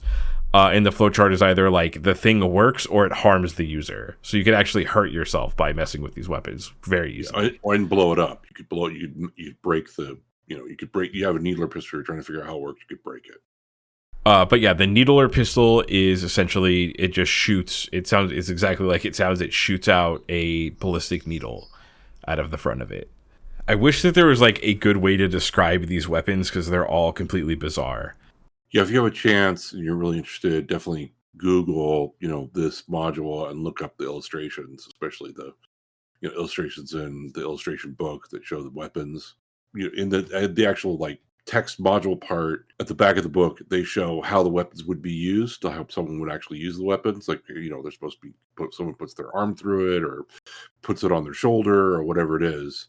But it's not obvious how it works. And most of the time when you look at the weapon, it's like, well, the front looks like the back and the back looks like the front. So it looks like, oh, this looks like a little TV screen. And no, it's a blaster pistol. So, press the button and it blasts you in the face and kills you. So it's meant to do that. It's meant to sort of obscure you and look like it's something else, and it really isn't what it is. And yeah, it's like part of the puzzle. Like the needler pistol, I'm looking at it and it kind of looks like those attachments for like spraying weeds. Yeah, that's what it looks like to me. And it is just for, I think it does 1d6 points per needle, and it can shoot, if you do the narrow pattern, it can shoot 5 to 8 needles. So it can do 5 to 8 d6 on a close pattern burst. So like all of these weapons can actually do a lot of damage. Yeah, they're all pretty powerful, but they all have, it's limited ammo. Yeah, they all have limited amounts of times they can be used. And they're really powerful, so that's why Kyle was saying earlier you would run into people that were like, I went through Expedition to the Berry Peaks and I have power armor and a laser weapon. Fuck you, no. So yeah, that's our first. So that, needler pistol. In the south room of the police area, that's where you'll also run into a blaster pistol. And this room also has like because it's like a security room, you can also, there's a desk with a monitoring screen that you can look into every single level of the ship and see things. So, I mean, if your party is super lucky and they somehow manage to find that gray card super early, they're going to be in really good shape. And they understand what the gray card does. They're going to have a really good access to the ship and be able to do things. If you don't, you might end up, leaving and then having to come back with a card and then try to figure out what all these areas are. Right, but you aren't punished by putting the gray card indoors because it's going to work in every single door. Right. So the blaster pistol, it doesn't look anything like a normal pistol that you would think of that you hold. It kind of looks like, it's like a kind of like a bike handle, and then on top of it, it looks like a screen. So it's like holding a bike handle, and then there's a screen facing forward, and then out of the screen is where the pistol, the blast comes from. And it does 5 to 30 points of damage. Yeah, any of the blaster stuff is like crazy powerful. Yeah, and then each of them have a slot for a coin because there's like little power disc that you find. That's like the ammo for the blasters, is like a little energy power disc. Yeah, and they have 1 to 6 charges. Oh, and the other thing about blaster pistols is they destroy armor like instantly. So if you're wearing plate and someone hits you with the blaster armor, they have to make a save versus petrification, and then it blows up your armor. Yeah, these are super powerful. So yeah, no wonder, like, you know, it kind of reminds me, this is a different game system, but like Palladium, like going through all the Rifts books and being like, which one of these guns does the most damage? Like, this is the book for that. Yeah. And this for people who are like metagaming this thing. Oh yeah, well, my character went through no. This is part of why it was probably famous, right? Because people were probably telling each other, like, oh my god, there's this blaster in here that instantly blows everything up. That's crazy. Yeah. And there is also a suit of power armor, which is overpowered. It has a energy shield in it that absorbs damage, and then it's like wearing plate mail that has an energy shield that also absorbs damage. Like in current D&D would be temporary HP. Yeah, and if I remember right, and I looked through it again, I don't think that there's only one suit of power armor that actually isn't malfunctioning. All the rest of them are malfunctioning in some way because they're just too powerful. So, like, someone's going to be like, oh, this is the coolest thing. I'm going to get into this armor. It's going to do stuff. And then it, like, blows them up or poisons them or something. In typical sort of Gygaxian ways, right? Yeah, he does really have, like, a sense of humor about stuff like that. Like, I will say, as far as characterizing Gary Gygax in these modules, he really does have a sense of humor. Yeah. About like... It is kind of funny when like people depict him as this like super serious DM. When I read his modules, there's like always a Looney Tunes section in each of his modules. So he has a sense of humor about how silly this game is. Like he knows he's writing a game that has a mold that turns you into a vegetable person. Yeah. He's well aware of that. So it's just funny when I see him in media depicted as the super serious DM when I don't get that feeling from reading his writing. But yes, this power armor in here is malfunctioning. So essentially you roll on a table of a D4 and let's just not going to go through all of them, but number 4 is the suit ignites and causes a deadly gas to fill the suit. The wearer must save versus poison or die. So you're like, cool, I found some armor, I'm dead. Yeah, and then like if you remove it, the gas then fills the area, and then it can also kill some more people, so or do a bunch of damage or whatever. So it's like, oh geez. A smart adventurer will use this as a weapon. Yeah. Make yourself immune to poison and then run in the room. Yep. There's also a small arms locker that is just filled with, it has 10 needler pistols, 8 paralysis pistols. The paralysis pistol is exactly like it sounds like, but the thing I will point out about the paralysis pistol is it's purposely drawn to look like it's backwards. Yeah. So the like back of the gun is actually the front, and the front of the gun is actually the back. So if you show someone the picture, they'll be like, oh, I point the needle end at the thing and pull the trigger, and they're going to be pointing it at themselves. Like they did that on purpose. Yeah, and like the when you show the laser pistol to somebody, or even the laser rifle, they're going to be like, how in the hell does this work? But it's really like, it's a bracelet. Mm-hmm. You fit through a bracelet, and then the trigger is on the bottom, and you like sort of grip it. Yeah, like a joystick. Yeah, like a joystick, and then it shoots out like from your wrist, sort of like a wrist gun. Yeah, and this also has laser rifles, which is like the laser pistol where it comes out of a screen, except it like goes over, it like folds out, and it goes over your shoulder like a bazooka. And then the laser comes from behind your head. Yeah, and the blaster pistol the blaster rifle is really crazy. It has different types of beams that you can use on it. So if you get one, you somehow got a gray card and got in here like super early, you have some crazy powerful stuff for the rest of the module. So just talking about the blaster rifle. It has a disruption beam, which shields are automatically destroyed. Armor's like 30% chance of just going away and being gone, and then people are stunned. So like you disrupt them, takes off all their armor, and they're paralyzed. The heat beam does 5 to 20 hit points of damage, and then people will lose strength. Yeah. It's like he gives you all these really cool... It's like, here's this really cool toy. Figure out how it works. It's like a really fun... in current D&D, it's like you find this cool thing. You're like, great, I cast Identify. I know everything about it. Like this makes you kind of mess with it. And it also has the little chart in the back of like your character. Like that's how if you're just like, well, my character's really smart, he would definitely. I have 18 intellect. I can figure out how to use a blaster pistol. Like, there's a chart for that in the back that you could still explode.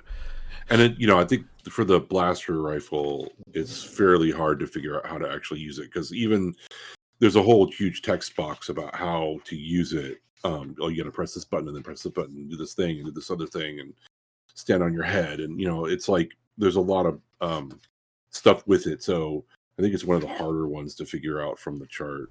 Yeah, so there's a couple charts here. There in the back. There's 4 actually. There's simple non-lethal items, complex non-lethal items, simple lethal items, and complex lethal items. So like the laser rifle is a complex lethal item. The blaster rifle. The blaster, not the laser. Sorry, the blaster rifle. Yeah. The blaster rifle and the power armor are super complex. How can I confuse blaster and laser? So it's almost intentional. Yeah. So you're not going to... Basically, it has that chart. It's like easier to figure out how to use like a wound healing canister as opposed to like a gun. But it is kind of funny that he hands you these toys. Then he's just like, you need to figure out how to use it. It's super powerful. You know it, but you got to figure out how to use it. And I'm sure, the reason why they made it so weird by the illustration is someone's going to look at it and go like, well, I know how that works. I know what a gun looks like. I know how that works. Why do I got to roll for it? And it's like, well, you're a fantasy character. And then now when you look at it, you're like, I have no idea what that is. And I guess it's a weapon. And they're like, okay, you try to figure it out. Now start rolling some dice. And then.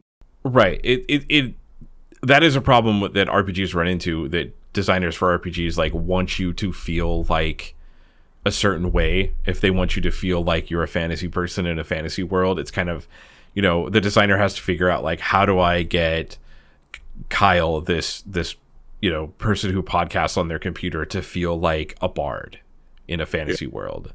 Like, how do you do that? Through a design. And this is one of the ways, is like matching up the character with the player, which is hard to do. So like, kudos on that being effective. Yeah. So, and again, with the Smart Arms Locker, you have to have a gray card. So that's the highest level card.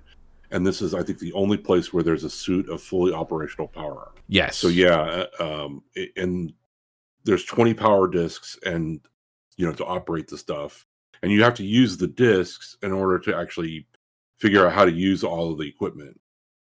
So you're basically like doing all these rolls, and you might end up wasting a lot of charges trying to figure out how the power armor works, or the blaster rifle, or whatever it is.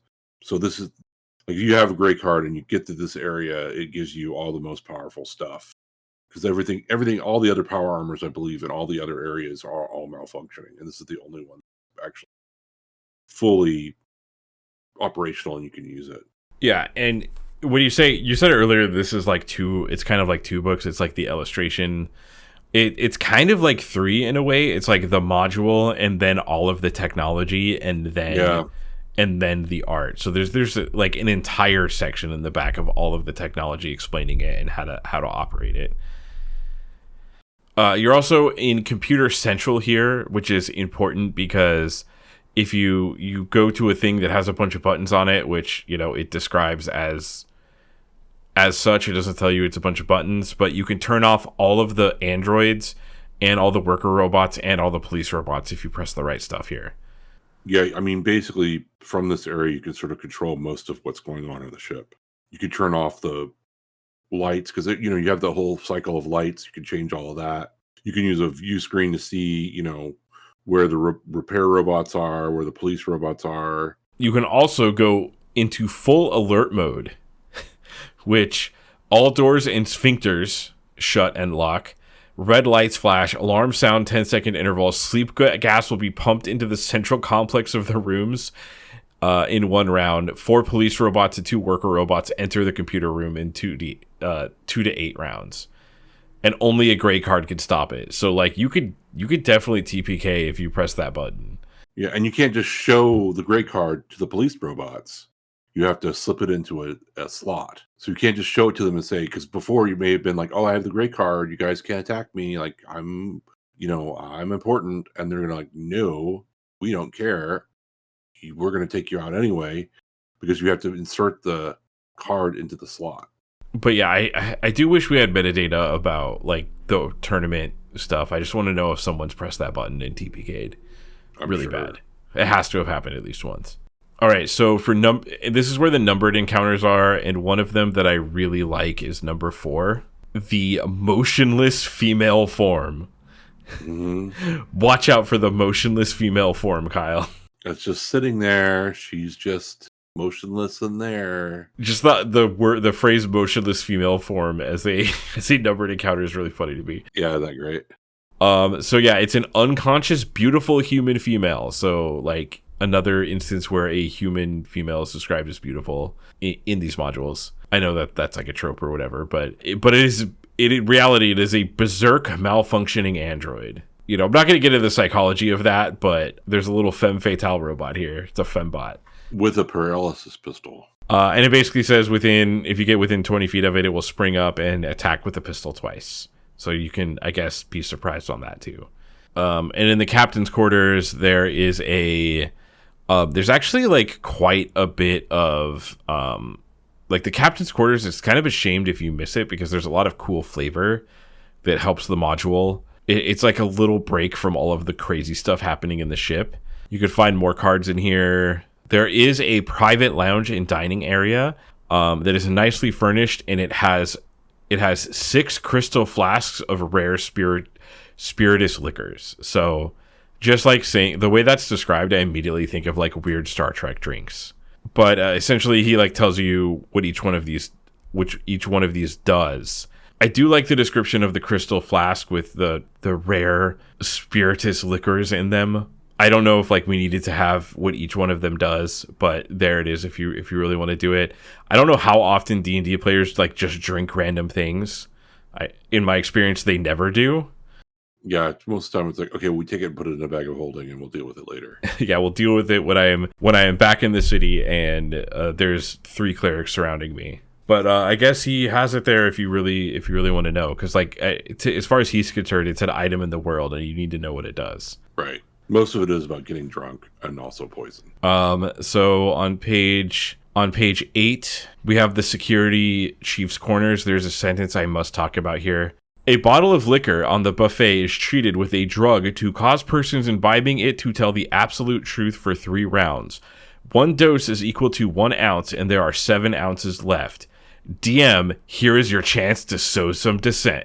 You got to just throw some dissension in your group. Like it says, so we're going back to it's the GM versus the players. No, it's not really. But it really is. No, it's not.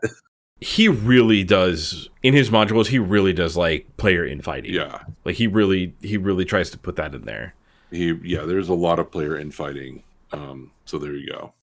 But yeah, so there's some more rooms here, but the more important one is like room 11 is where all the Vegapygmies and the Vegapygmy leader are hanging out. And I guess there's also there's a North Vegapygmy group and a South Vegapygmy group because that's in room 12. Yes, and they kind of compete with each other. It says so. The Southern group is slightly different from those in the North with whom they compete, but not in combat. So they like kind of compete with each other through like for resources, but they don't really fight. Right. But they're different in that the members are spotted with patches of green chlorophyll, so they are 50% invisible when near greenish areas. Mm-hmm. And those are the ones that live with the dogs that they call Thornies. Yeah, I love the name Thornies. Oh, little Thornies. And the South Vegapygmy leader has some grenades and knows how to use them. I've got grenades and I know how to use them. Although it does say there's a 10%. Doesn't he have a pistol too? Yeah, he has a laser pistol and a blaster rifle, and they have a 10% chance of malfunctioning. So like the leader, like you're running into these Vegapygmies, and then you meet the leader who has grenades and pistols. And will try to use them on you, and they're pretty serious. So you don't want to get hit even once by those pistols or the laser rifle. Yeah, and it has a blaster rifle, so that it knows how to use the blaster rifle, and that blaster rifle is crazy.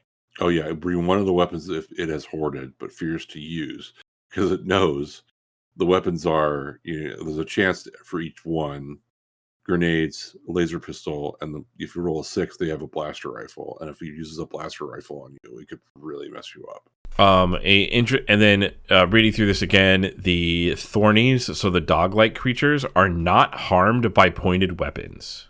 They instead just take 1 HP. So if you use like a spear or anything on them, it just like straight up doesn't work. Or an arrow. Well, it does 1 point of damage. Yeah, it does 1 point of damage. I guess it doesn't work as intended. Yeah, it's working as intended. And then there's like, Rube 13. So those are all that's why it's Rube 13, because it's Rube number 13 on here, and they just use 13 repeatedly. Okay. Yeah, and that's the radiation room. Okay. I was like, what is the significance of 13? I'm looking at a periodic table. I don't get it. There's a bunch of rubes that have radiation in them. Which requires a save versus poison. You will begin getting radiation sickness if you fail. And then in 6 turns after that, you will lose 1 point of strength per hour due to radiation sickness. When you hit 2, you are unable to move. And then at -1, you die. And you have to get anti-radiation serum to stop the sickness. Here, and then room 15 on page 9 is another trope of Gary Gygax. He really likes doppelgangers, I've noticed. Yeah, there's 9 doppelgangers in this room, or in a pack.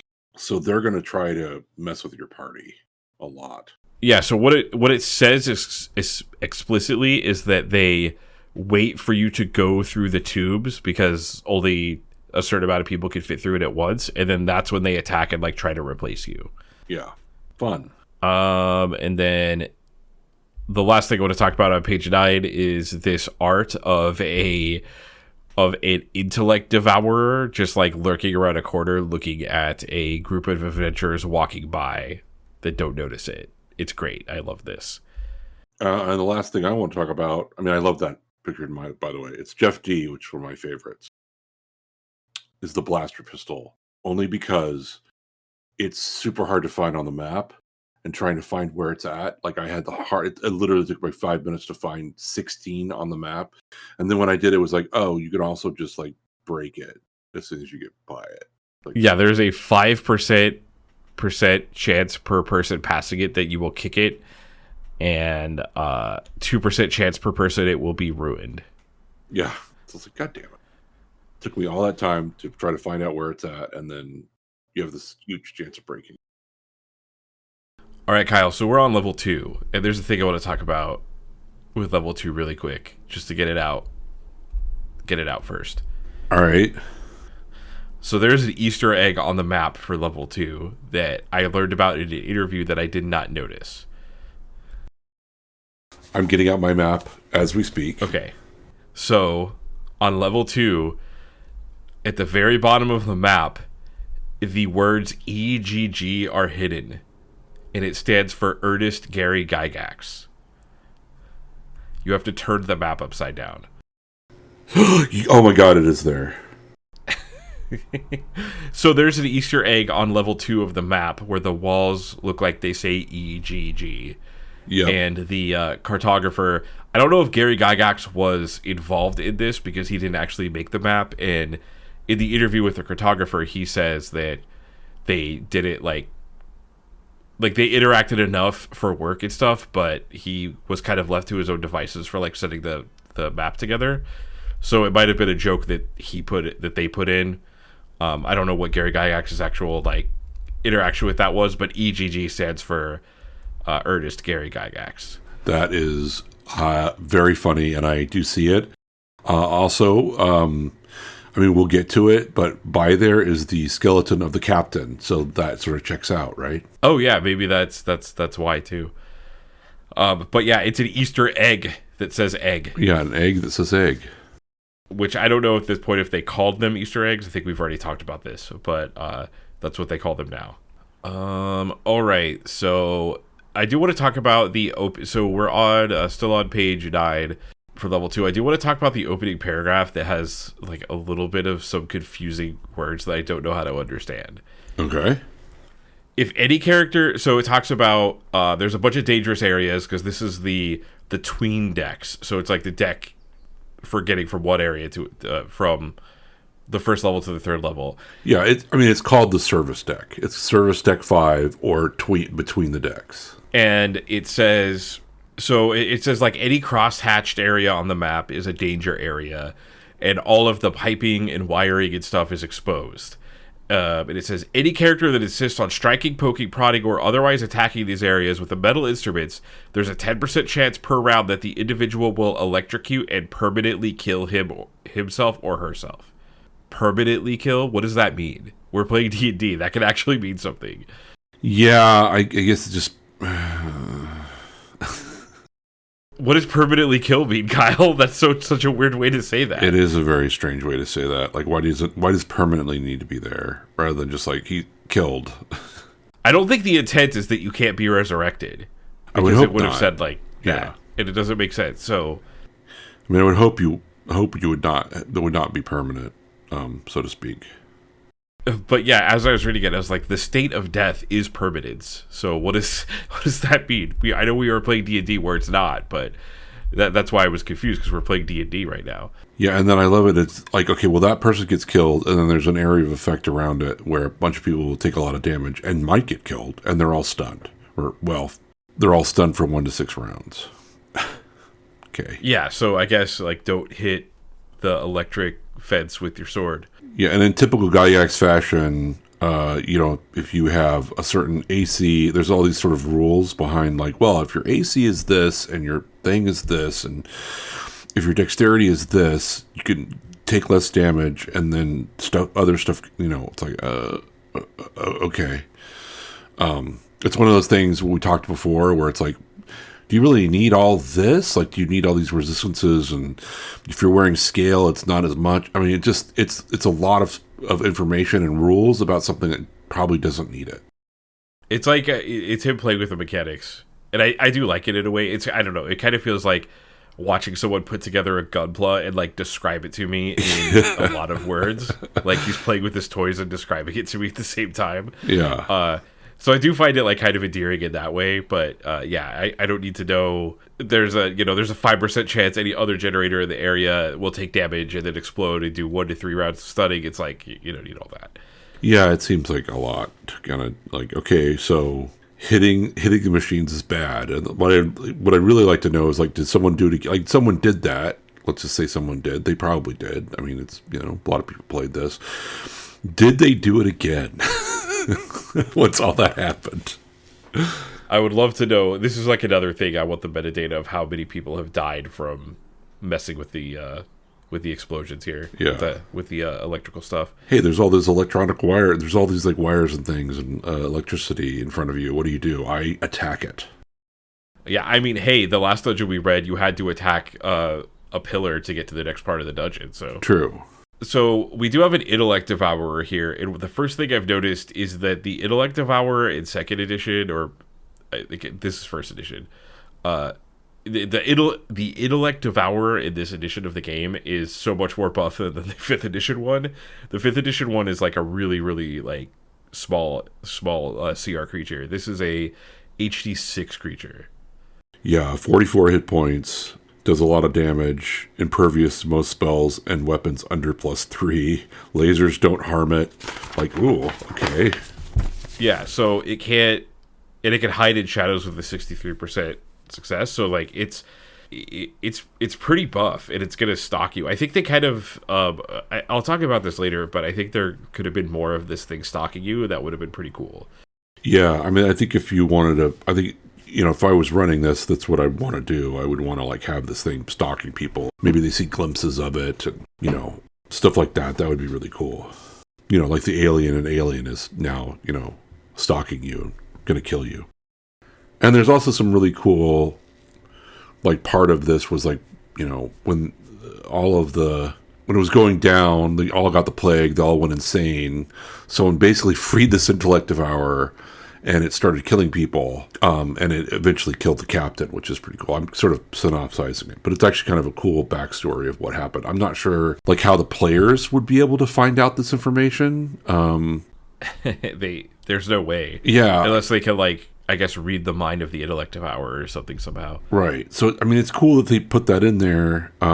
but it's also sort of like, okay, how would they ever find out that this is what happened? So Shannon Appelkline, the historian that I talked about that made the post on DM's Guild, he does talk about something that I thought, he brings up something that I thought was interesting, is that the picture on the cover of the illustration booklet that has the like sci-fi mind flayer with like the, you know, all the like space gear on. Yeah. He kind of states that it might have been that made them the way that they were designed in Spelljammer to be the like main spacefaring villain. Oh. So I wonder if this is like was inspiration for that, because it just says that they had the intellect devourer in a cage, so maybe that's where they got it from. Yeah. And it can also, because it can sense thoughts, it's like a pretty scary thing to have stalking you around, because it's gonna know like it. If you're in the vicinity, it will know by sensing your thoughts. Yeah, intellect devourers are very scary in first edition. I don't really have anything else to talk about on Area. Area 2 is... There's not much. Yeah. I don't really care about the wheelie sled, but I think that's my anti-vehicle bias coming into play. I mean, it is sort of interesting because you can start putting stuff on the sled and moving it around. But there's a lot of rules for it, and you're sort of like, okay. There is. So there's a wheelie sled that has, it's like a anti-gravity sled that has a bunch of rules about driving it, and I guess you could have some fun crashing it into things, but it's my anti-vehicle bias. I just don't care. I don't want anything to do with it. If it's a vehicle in a game, I don't care. I don't know. I mean, I guess it could be sort of fun to have all these like fantasy characters trying to figure out how a sled works, an anti-grav sled works. So, I mean, that I guess there's some novelty there of, hey, what does this thing do? Hey, what do we do? Oh my gosh, what is going on? Yeah, a sudden impact will cause 1 HP of damage per foot of speed if passengers strike a hard substance. Right. So I guess you could actually hurt yourself pretty badly. The repair, there's like a pretty illustration 19 is this like, so there's a repair robot that's recharging its batteries at a power terminal. It's illustration number 19. It is a very weird, blocky robot that is charging itself. Well, yeah, if you look at 15, that has a picture of the robot as well, and those are the repair robots. Yeah, they're just a weird, blocky sci-fi robot. Yeah, there's 3 types of robots. There's police robots, which you've mentioned before. There's worker robots, and then there's repair robots. And that's basically it for floor 2. Level 2 is basically just mostly dangerous things in the cross-hatched area. Moving on to level 3, I do just want to read, without any context, I would like to read the Wandering Monsters, because this makes me laugh. Police robot, nothing. Lurker above. Worker robot, nothing. Green slime. Okay. Including nothing in a Wandering Monster table makes me laugh for some reason. I don't know. Oh, it's nothing. Well, then why don't you just have because there's 5 things that are here, so you could just roll a d10 and make 1 to 2 each one. I don't know. Seems kind of weird. Yeah, I think they just want a percentage chance of it being nothing. Yeah, which is fine. It's just the word nothing in a table is really funny to me. Null. Okay, so there is a roper in one of these rooms. This has like all the numbered encounters first. One of them is a roper, and it does talk about how there's a fire extinguisher, and it just really goes into deep detail about the fire extinguisher. And it's like another thing is like him putting together his gunpla, me watching him talk about mechanics. I just as a setting thing, I do want to talk a little bit about just this level in general, which is I think is kind of a neat thing.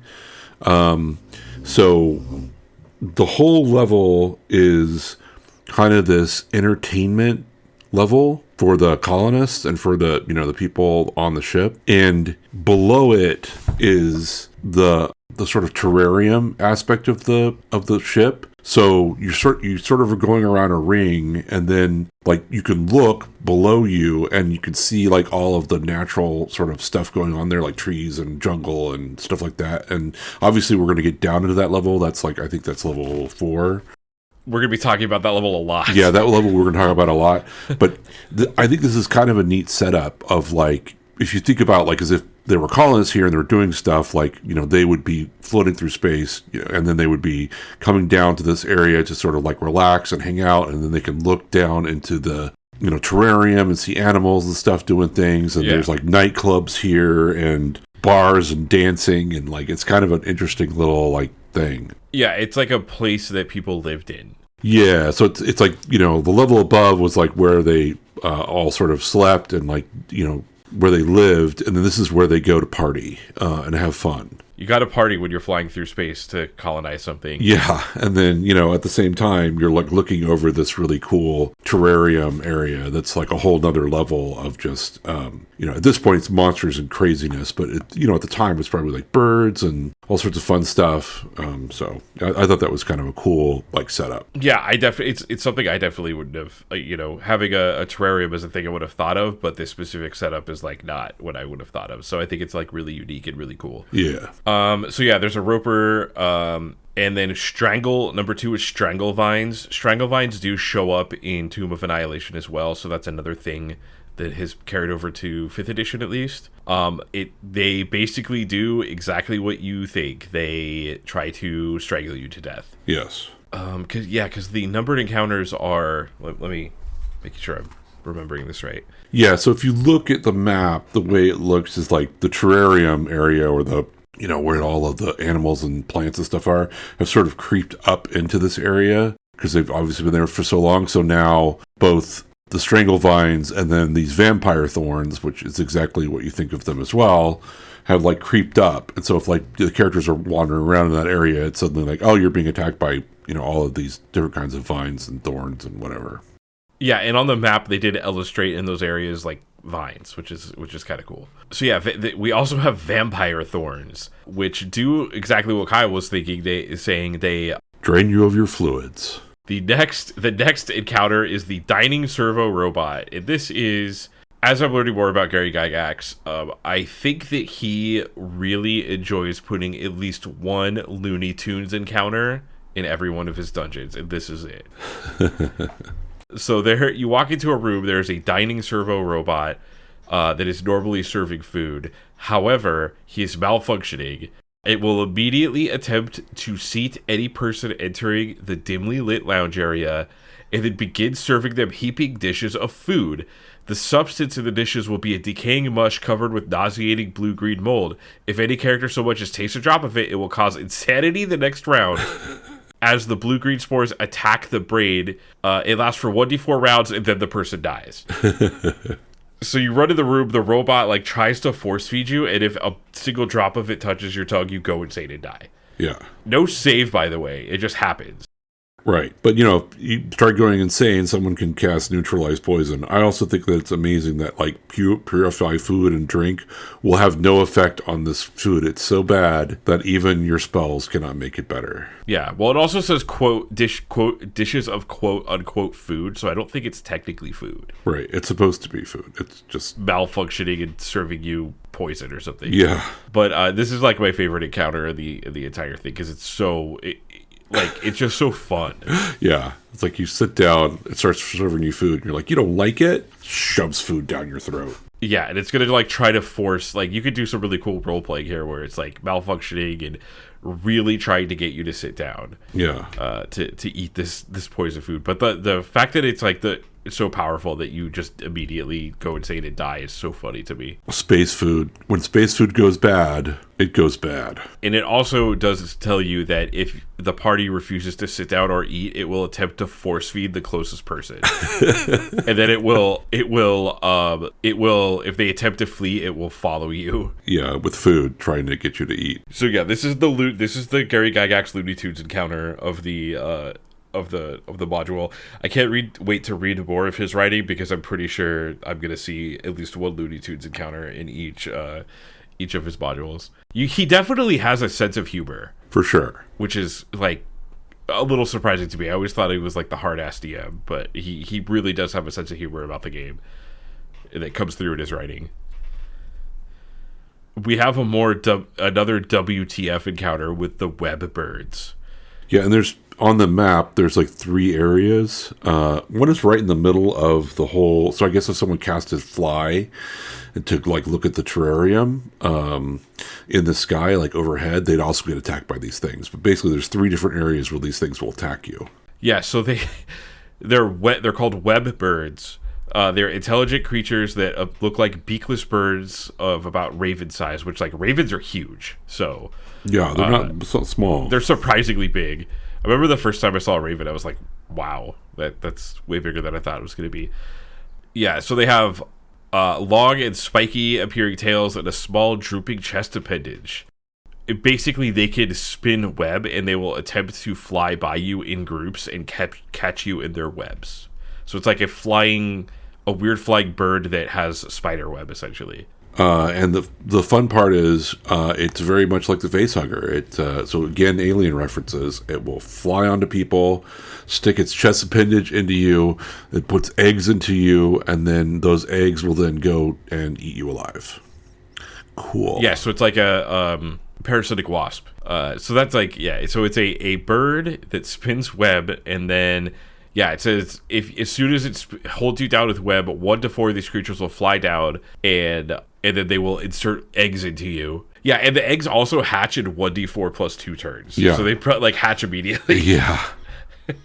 My favorite though is that, like I was saying before, these 3 different areas. So in the middle of 80 foot above the floor. So if you're flying above the floor, these things will attack you, and then they'll immobilize you, and you'll fall down 80 feet, and then they'll put grubs in you and kill you like immediately. It's like great. This is great. Yeah, so I just love that, like, after you've dealt with all these, like, weird-ass robots, you walk out and you're like, oh, it's just a bunch of plants, and then they're just all horrible. Like, all the plants and animals here are just awful. Everything, there's very few things in this whole module that will help you. But speaking of things that'll help you, the next thing we have is that we could talk about is there's 4 Codal here that are stuck here, and Codal are traditionally lawful good like creatures, and it says if they are freed, they will attack the intellect devourer and slay it, and then they will go kill the web birds for you.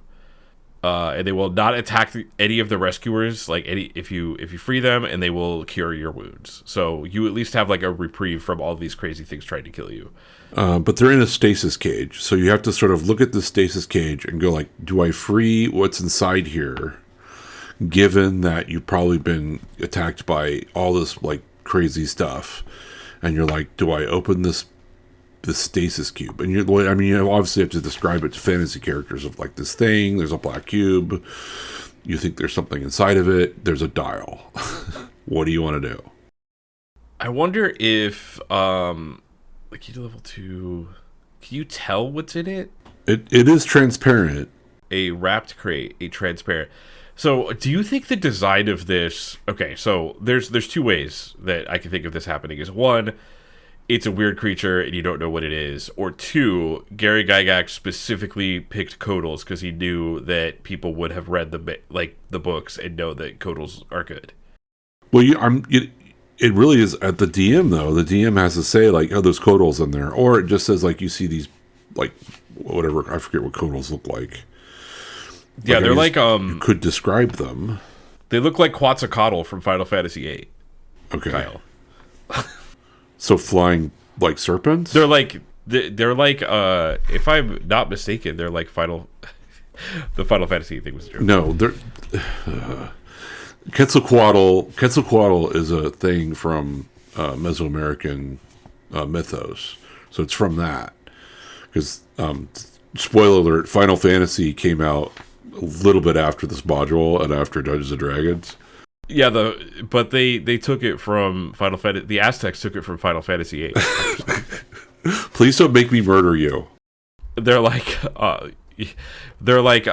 flying winged serpents. Okay, so I feel like it could be the design of this. We could say that it's a weird thing. He wants you to make the decision to free it, or he purposely put a reprieve here for you. Right. thinking that good players would know that's like quote unquote good players would know that's what that is, and they would free them for a favor. Yeah, I think it's really up to the DM to sort of say, hey, this is what you see inside here. And then either someone says, hey, that's a quaddle, or you just say, the DM's like, you've seen these before because you're good people and you know they're quaddles. Because you're like, my players need a reprieve from all of this craziness, and I need them to, like, half the party has died, so I think I need these quaddles to sort of help us out a little bit. Yeah, it's like he inserted like a dial for the DM to use to like make the dungeon a little like easier on the players. Yeah, I think. Like 3 people have already died from this intellect devour. I'm going to tell them it's quaddle and they should probably free it. You know from your religious background, cleric, that these flying serpents that are normally help all the adventurers who are lawful good. You sound exactly like what I imagine Gary Gygax sounds like. I'm trying. So, I'm free for voice work. If anyone actually listens to this podcast and says, "Hey, that guy's voice," like I'm free for that. Hire us if you need people that have deep voices to talk for you. Yeah, if you need deep voice acting, we're your guys. And I say that because when I was looking at podcast stuff, a lot of people talk about inserting bass into their podcast, and I was like, we don't have to do that. We do not need bass. We are bass. Anyways, one of the next encounters that we have is the most dangerous thing in the galaxy, slime. Seriously. Green slime. There's a growth to the east near one of the drop tubes that has green slime. Contacts with this substance turns exposed flesh into green slime within 1 to 4 melee rounds.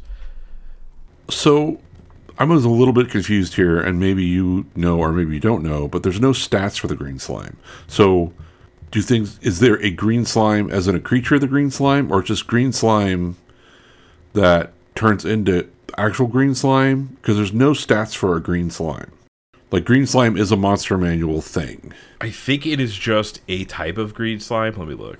It's very strange, because there's no stats. So it's like, you can't destroy it, because normally, like, with a green slime, you can, I think it's fire, right? Like, you want to burn it to death or whatever, or, I can't remember. It's one of the things kills it. I can't remember if green slime makes it more powerful or it destroys it. But it's like one type of damage will do a bunch of damage to green slime and get rid of it. Yeah, but I think... Are you thinking of yellow slime? I think there's a yellow slime. One moment while I consult the monster manual. Stop time. Time begins to move. So I just cut to... We just had a discussion where we had to look up green slime. And it looks like green slime it's in the monster manual. It cannot be hit by normal weapons or magic, but a cure disease spell, as well as freezing and fire harm it. Right. I mean, it has an AC of 9, even though weapons don't destroy it. But I mean, if you had a flaming sword, wouldn't it do damage to it? So yeah, this doesn't give you any sort of stats, and you're at this level. Like, creating fire should be extremely trivial. Yeah. So there's no stats for it. So maybe he just assumed like people would know, right? Or like it's kind of a trap, and then if you see it, you could deal with it with your torch, and there's no reason to put stats there. Right, but I mean, it's also, this is AD&D, so whether you notice or not is like up to somebody. Maybe the DM, maybe a player saying, "I'm looking." Also, notably, we did discover, and maybe Kyle had to remember because he read this book and I have it. The green slime makes it so you can't be resurrected if it. Yeah, it messes you up. It turns you into green slime. Like, green slime turns you into green slime, just like it does, as he puts on here.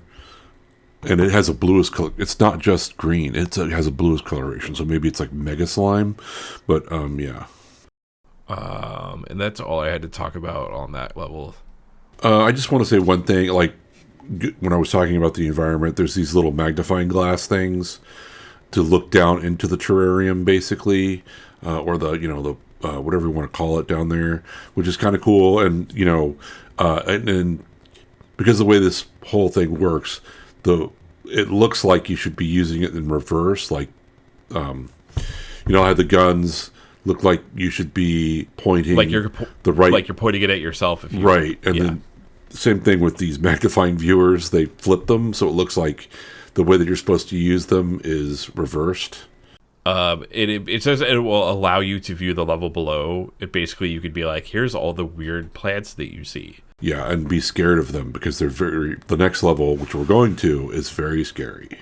Yeah, and they have most of the plants have illustrations at the back, so you could just take the book out and be like, you look at this and this and this. All right, Kyle. Level 4 also has a hilarious wandering monster table. Yeah, it's going to be fine. So an encounter occurs in 1 and 4. So 25% chance every turn you're going to get a random encounter. So because this place is very scary. So 1 is a 4-winged bird. 3 is a 3-legged monkeyoid. Get ready for oids. 3 is a rabbitoid. 4 is a white multi-legged grub. 5 is a ratoid. 6 is a 6-eyed toad. Thank you, Simpsons. 7 is a 4-winged bird. 8 is a squirreloid. 9 is a tree lizardoid. 10 is another rabbitoid, so another rabbit, but it's also an oid. 3 is you guessed it, it's not just a grasshopper, it's a grasshopperoid. And 12 is again a rabbitoid. There's a lot of rabbitoids. There's rabbits are all over the place here because I think they're the main food source.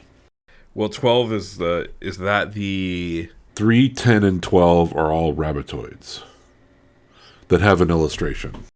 Yeah, I'm looking for illustration 12. Is that the fake rabbit? No, the fake. Like the whole idea is that you see a bunch of those running around, but then there's that one fake one. Wait, what illustration? Oh, illustration 42. I can't read. Yeah, so illustration 42 is the fake rabbit. So 12th is. Oh, that is the fake rabbit. You're right. Yeah, so we're gonna talk about that at some point, but yeah. So it's the reason it has 2 rabbitoids is because one is an actual rabbitoid and one of them is a trap that looks like a rabbitoid. Okay, yeah, all right. That's why it has rabbitoid twice, which is kind of weird. Yeah, like, what's 3 times?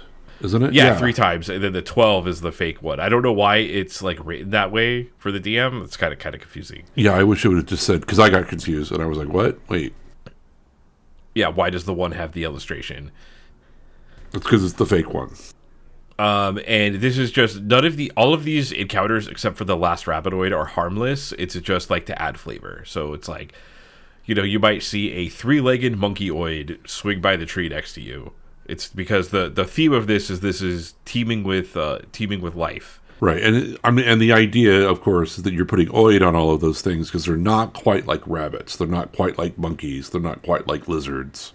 They're a little bit mutated or different. They're sort of, they're space monkeys and space. Okay, so I do want to talk about, I don't know if plot hole is the right word, but there is something here that I think is a little weird in that this entire section is filled with horrible carnivorous plants. Yes. And the idea being that, like, for entertainment or aesthetic or beauty, for some reason, these people, because it doesn't say, like, oh, the plague mutated all the plants. No, the idea is that, like, they made their garden out of these crazy carnivorous plants because, like, they liked the way they looked. So part of this that they do talk about is that a bunch of stuff was in stasis and they were transporting it. And then when the colonists went crazy, they opened up a lot of the stasis cubes.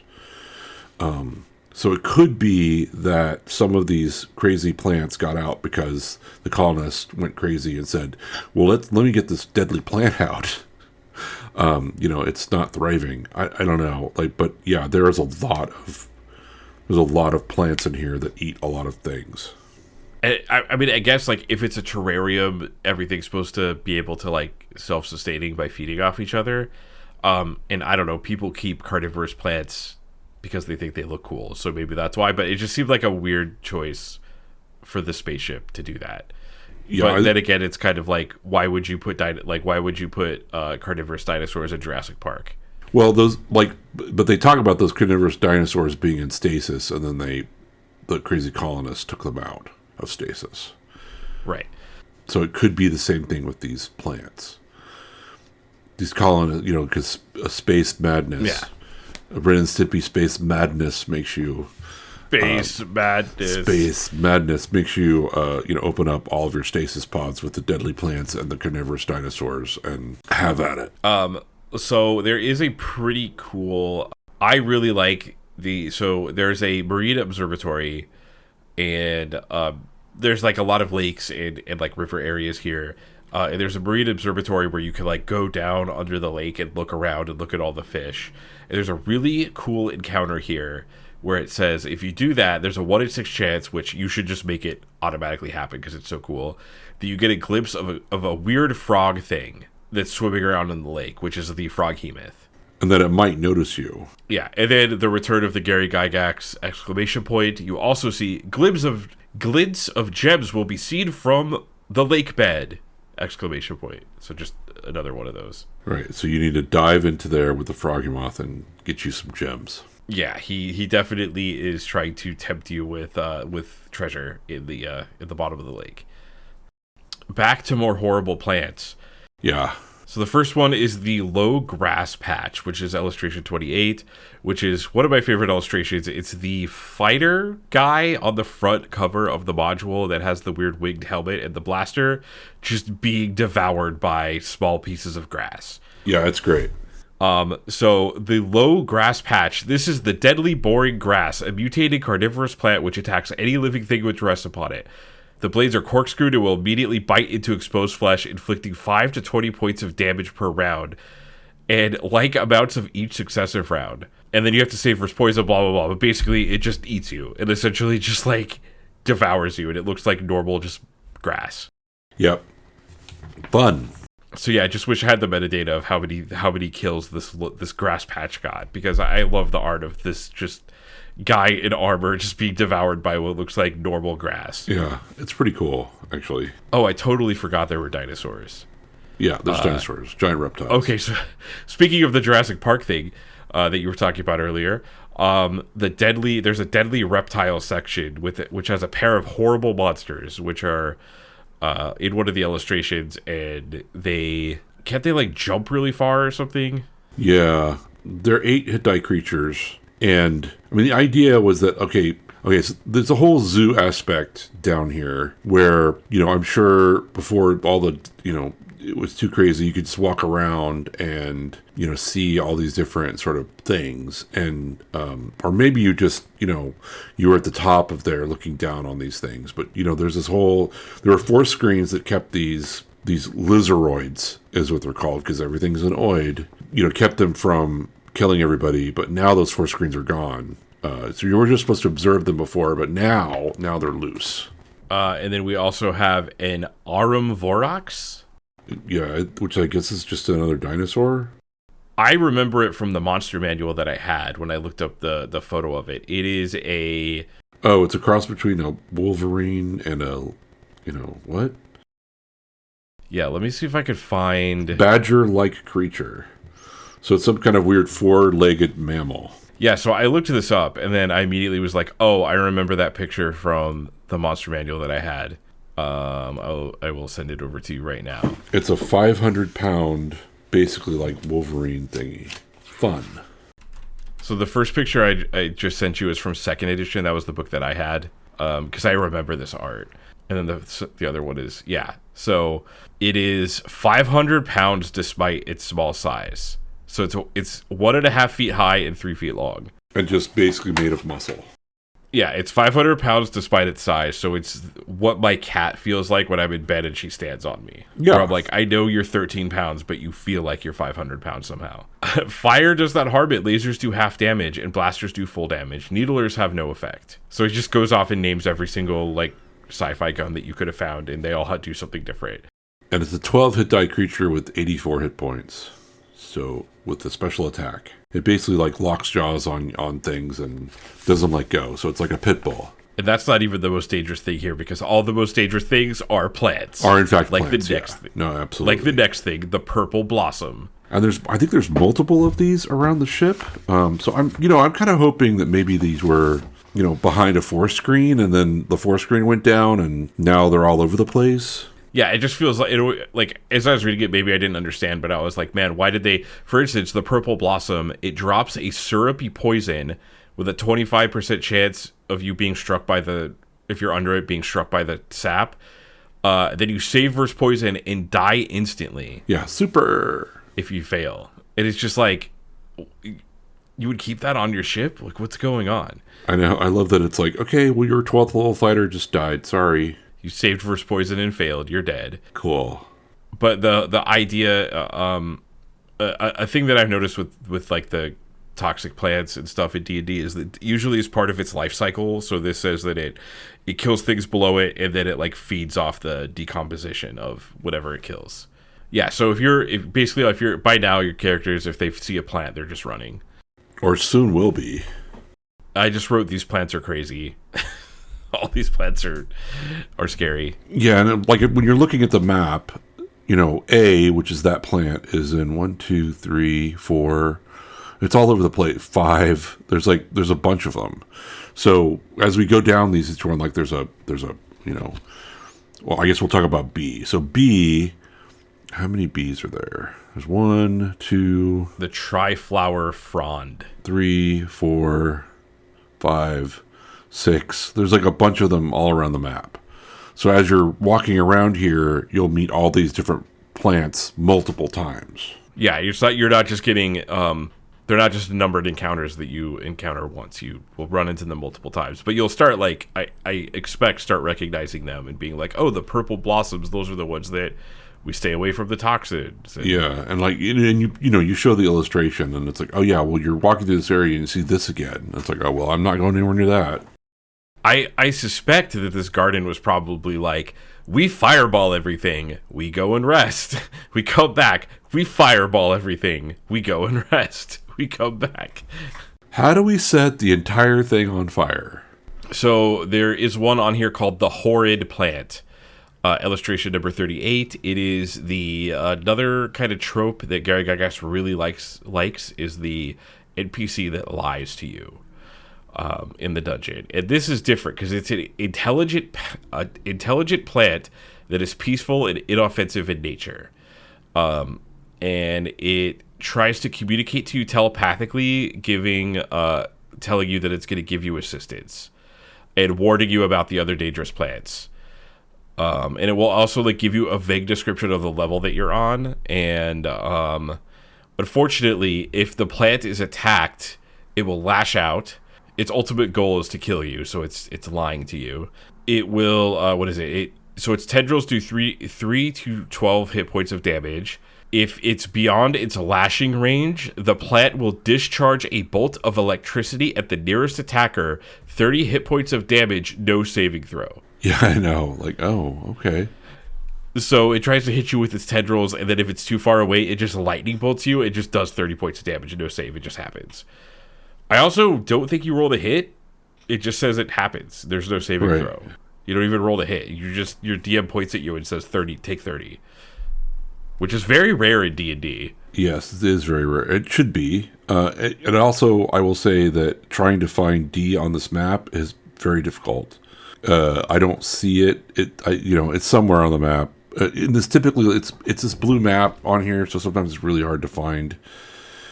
Stuff. It would have been really great if they like color coded it a little bit. Oh, wait, is that really? Well, you could pirate it if it wasn't blue. Oh, it's in this little area over on the east where the feed store. Oh is. Yeah, it's next to the like lake thing there. Yeah, man, there are so many. There's actually 2 of them. There's one to the south of the center lake. Yeah. Okay. Oh, there's one to the north of it. There's actually a couple. Yeah. Okay. All right. I'm counting. Cool. Like 5 Bs? Or no, this is D. D. So D is at the very top. Yeah, B, A, and D I'm finding. And then even E, there's quite a few E's, which is good because that actually does help you. Yeah, I see D to the north. So there's just 1 D. Which is good because this thing is the Horrid Plant. Yeah. It also says the Horrid Plant and not Horrid Plant. Yeah, I mean, and then... there's another one on the top left. Yeah, all of these plants are pretty much trying to kill you. And there's lots of them all over the place. Oh yeah, there's one. Okay, so there's multiple horrid plants. Yay! I see another one. This is so. To be clear, we're looking at this all and trying to take this in at once. But like, if you were running this, then your players would be going like grid, like square by square, so it would be less hard to read. Yeah. But every time they go through a square, it's like, oh, yeah, you see one of these. Okay, now you see this other one. Okay, you see this one. You haven't seen this one before. And then, oh, it kills you or tries to kill you. Yeah. And the mapper is like, oh my God, there's like 5 different plants that I have to keep track of. But yeah, this is the area it's going to be tough. This whole area is very tough. It's very dense, too. But yeah, he wants to illustrate that this is a really powerful thing because it just bolts you for 30 points of damage. Yeah. It has a maximum amount of times it could do that. So it could do it 4 times maximum before I guess it has to recharge its electricity again. But still, that's 30 points. You don't get to save. It just happens. Again, you're going to be fireballing this area quite a bit. So players are going to learn to run the hell away from this thing. It also just said, I noticed it says like when it's out of range, but it doesn't give you a specific range that it can shoot lightning bolts. So it sounds like he really just wants it to happen at least once, is my guess. And then we have globe palms, which have fluid inside. What is it? So the globe palms, they have fruit that falls and has a bursting radius, and the fluid inside of it is extremely nauseating, and it makes you vomit for 3 rounds. And then you lose half your strength for 6 rounds after 6 full turns after that. Yeah. No saving throw. Yeah. So there's 5 different plants, and I don't even want to count how many there are in this area. All these different types of plants. Just on so there's like if you look at the map, there's a big lake, and then there's like a little island in the middle of the lake, and just in the middle of the lake, there are 4 of these different types of plants that you have to deal with. So good luck. Yeah, so there's a bunch of numbered encounters. The one that we're a little bit about is the Shambling Mound. So there's 2 Shambling Mounds, and they're guarding what you think is something that might be useful. So there's human skeleton. There's some charged discs. It seems like they're guarding that thing. So it's like in a big rotting mound of vegetation, and so you think, oh, there's something that's in there that'll be interesting. So you like probably kill the Shambling Mounds. And they're protecting that, and then you start to dig through there, and then there's rot grubs, which is a really famous, like if you look at the monster manual, when I was a kid, certainly, it's pretty famous to see the rot grubs, which are basically like burrowing into someone's arm, and then they kill you. They're terrifying, especially for a little kid, and you're like, of like, yeah, worms that burrow into you and eat your heart. Yeah, I can get that. So, I just want to point that out, that there's that terrifying piece in there. Yeah, I think that would be more terrifying to me than like the demons and the skeletons in the book. So you're just like digging through here, and you find all sorts of stuff. You find like a jeweled ring that's worth 5,000 gold and all, and like, oh, you're like, ooh, I'll keep doing this, and then rot grubs. And there is a fun typo here. So typo watch. They have 1 HP each, and they burrow into flesh and eat heart of victim. Probably the heart, but so yeah, I think it's supposed to be the heart, but just like eat heart. I don't know if you've ever seen that Simpsons meme of it's a cake with like a really terrible drawn Bart Simpson, and it says eat pant. No, that's what it makes me think. You've never seen eat pant? Oh my god, eat pant. So that's when it said eat heart. That's what I thought. So section 13 is the Squealer. It is a creature that is about the size of a large gorilla. It is spotted yellow and green with a pig-like head, most of which is a mouth filled with sharp touches! ! So Gary Gygax made me look up a word. Touches are the canine teeth of a horse. Oh, okay. So like that's the type of, I guess multiple animals have it, but like most notably is a horse. So it has like horse teeth, which is terrifying. But wow. that concludes. So we have, this is 2 tropes at once. This is the Gary Gygax exclamation point, and the Gary Gygax made me look up a word trope. Oh yeah. In the same sentence. So fill that out on your bingo card. This thing's terrifying. It's a 400-pound. The illustration is obviously terrifying, and it is 400 pounds. Its 4 arms have 1800 strength. So as strong as an ogre. And it says it will surprise you 50% of the time. Fun. And it is it's HD 12, 71 HP, 3 attacks. So this is a pretty scary creature. All right, so on page 15, we're going to kind of circle back to the rabbitoid that we were talking about that has an illustration, because on encounter number 17 is the wolf in sheep's clothing. What is that, Kyle? So that lovely little rabbitoid that, you've been seeing and getting wandering monsters about, well, there's a thing that camouflages itself as the rabbitoid that's just sitting on a nice little tree trunk, and it is a terrifying creature that wants to eat you. So yeah, so cool. It kind of looks like a tree, but it's actually an animal, and it essentially has a hat that is a cute little rabbitoid thing. Because the planet that it's from, those are really common, and it uses that to lure its prey in, and then it eats you with like its teeth on where the trunk of the tree would be. It kind of looks like a tree stump. Yeah, and it's little eye stalks. And the illustration, there's two illustrations for you to use. One is when the players see it. It is like a cute little rabbitoid on top of a tree, and then the second illustration is it's about to eat you, and you can see its teeth, and the rabbitoid has not changed because it's just a little hat. I like that idea. It's just a hat. Is this okay? So Monty Python and the Holy Grail came out before this was made. Is this a Monty Python and the Holy Grail reference? I don't know if it's it could kind of be. It definitely. I mean, obviously that was out, so it could be referencing Monty Python and the Holy Grail here. That rabbit's dynamite. So yeah, it says it comes from the same planet as the abundant rabbitoids that are all over the place, and it's developed a fleshy growth atop its body which exactly duplicates one. So it has a flesh hat of a rabbit on top of it. So even Gary Gygax believed in evolution. Take that, creationists. Yeah, exactly. This is the type of crazy stuff that I love from D&D. Like, put this in my veins. Right. Someone thought of like, okay, so this tree trunk has evolutionized itself to put a rabbit on its head, and it's, so you go and like, oh, look at this cute rabbit, and then it tries to kill you. I also want to point out, speaking of plants and these things trying to kill you, it's really great. The above illustration is a party trying to fight all of these plants. And what's great is that like they're all trying to do it, and like they're all using spells and they're chopping it and everything else in the world. And in the back, like this poor woman is like, okay, well I'm going to join the fight too. And then suddenly a stranglevine gets her.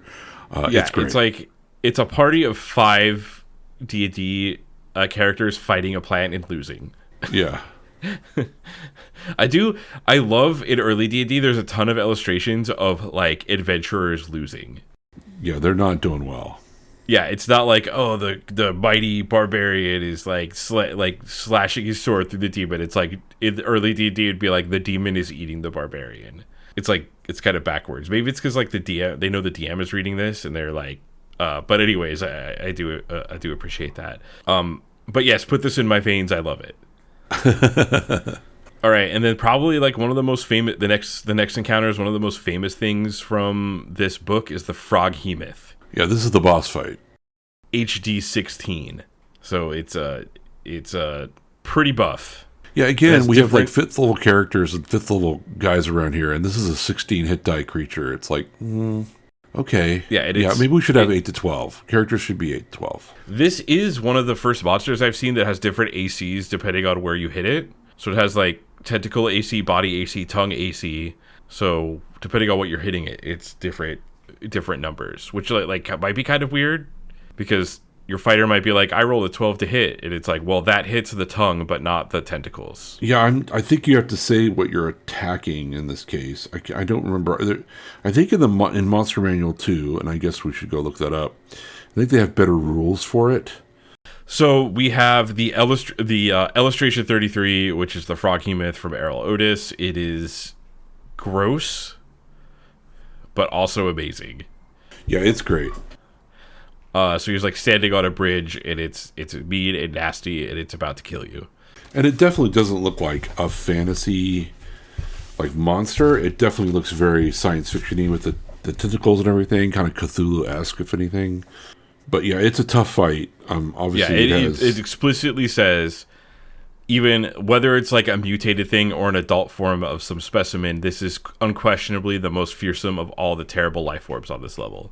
Yeah, for sure. And it's like you fight Froghemoths in the 5th edition Tomb of Annihilation, but they are not as threatening as this one, for sure. Yeah, this is disgusting. I mean, it has over 100 hit points, and that's just the body. The tentacles are all doing damage. It's crazy. Yeah, it also says it swallows people whole on a roll of 19 to 20. I'm not sure.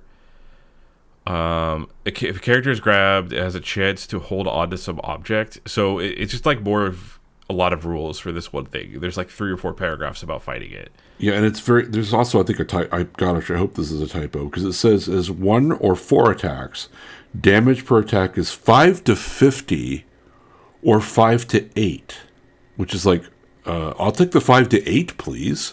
105 body, 1 to 4 attacks, damage per is 5 to 50. Yeah, that has to be a type. Like, what would that? That's 5d10. Like you're doing 5d10 damage with what? The tongue, the bite. Like, what is that? So I thought it would be like, oh, those are the tentacles, because like it has 4 tentacles. And I think the idea is that like if you chopped off the tentacles, it wouldn't have as many attacks. But yeah, it does also say it doesn't take damage from fire, but it gets driven back by it. So there is like a way for you to run. And also, like, maybe it's doing extra damage because he assumes that you are using some lasers at this point. Yeah. So that's like maybe why it's a little more buff than another creature that would be HD 16. But yeah, 5d10 per tentacle hit is pretty intense. Yeah, and because there's a whole, and the idea with the tongue is the tongue grabs you and puts it into its mouth, and then it tries to swallow you, because this thing's really big. And then there's like rules for all of that. So I'm hoping that 5 to 50, because 5 to 50 would be bad. If this is anything like Baldur's Gate, when you get to high level, my experience in that game is nothing hit. Like, it's really hard to get hit, but then the things that hit you really hurt. So I wonder if that's just how this game is designed. Like, you could go through multiple fights without getting hit, and then one thing hits you and you almost died one hit.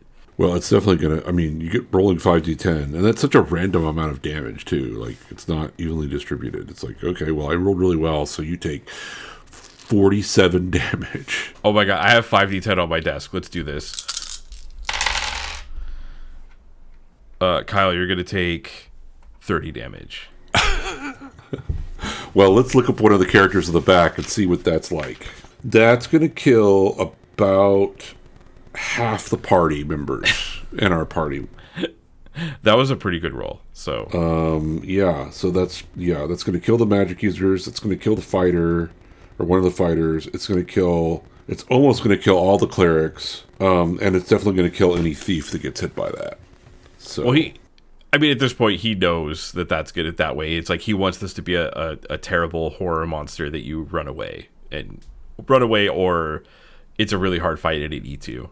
Yeah, I just don't know what the fight. I'm hoping that that's a typo. So it also on a 19 to 20 it swallows you, so it does have to hit you first. Yeah, and presumably you have some like really like powerful spells at this level, right? And like making fire is going to be easy. As soon as you find out the fire weakness, you could just like keep doing that over and over again. Yeah, and then shoot a lightning bolt, and it's going to like do a ton of damage to it, and whatever. All right, and then you run into gas bats, which are the opposite. Gas bats.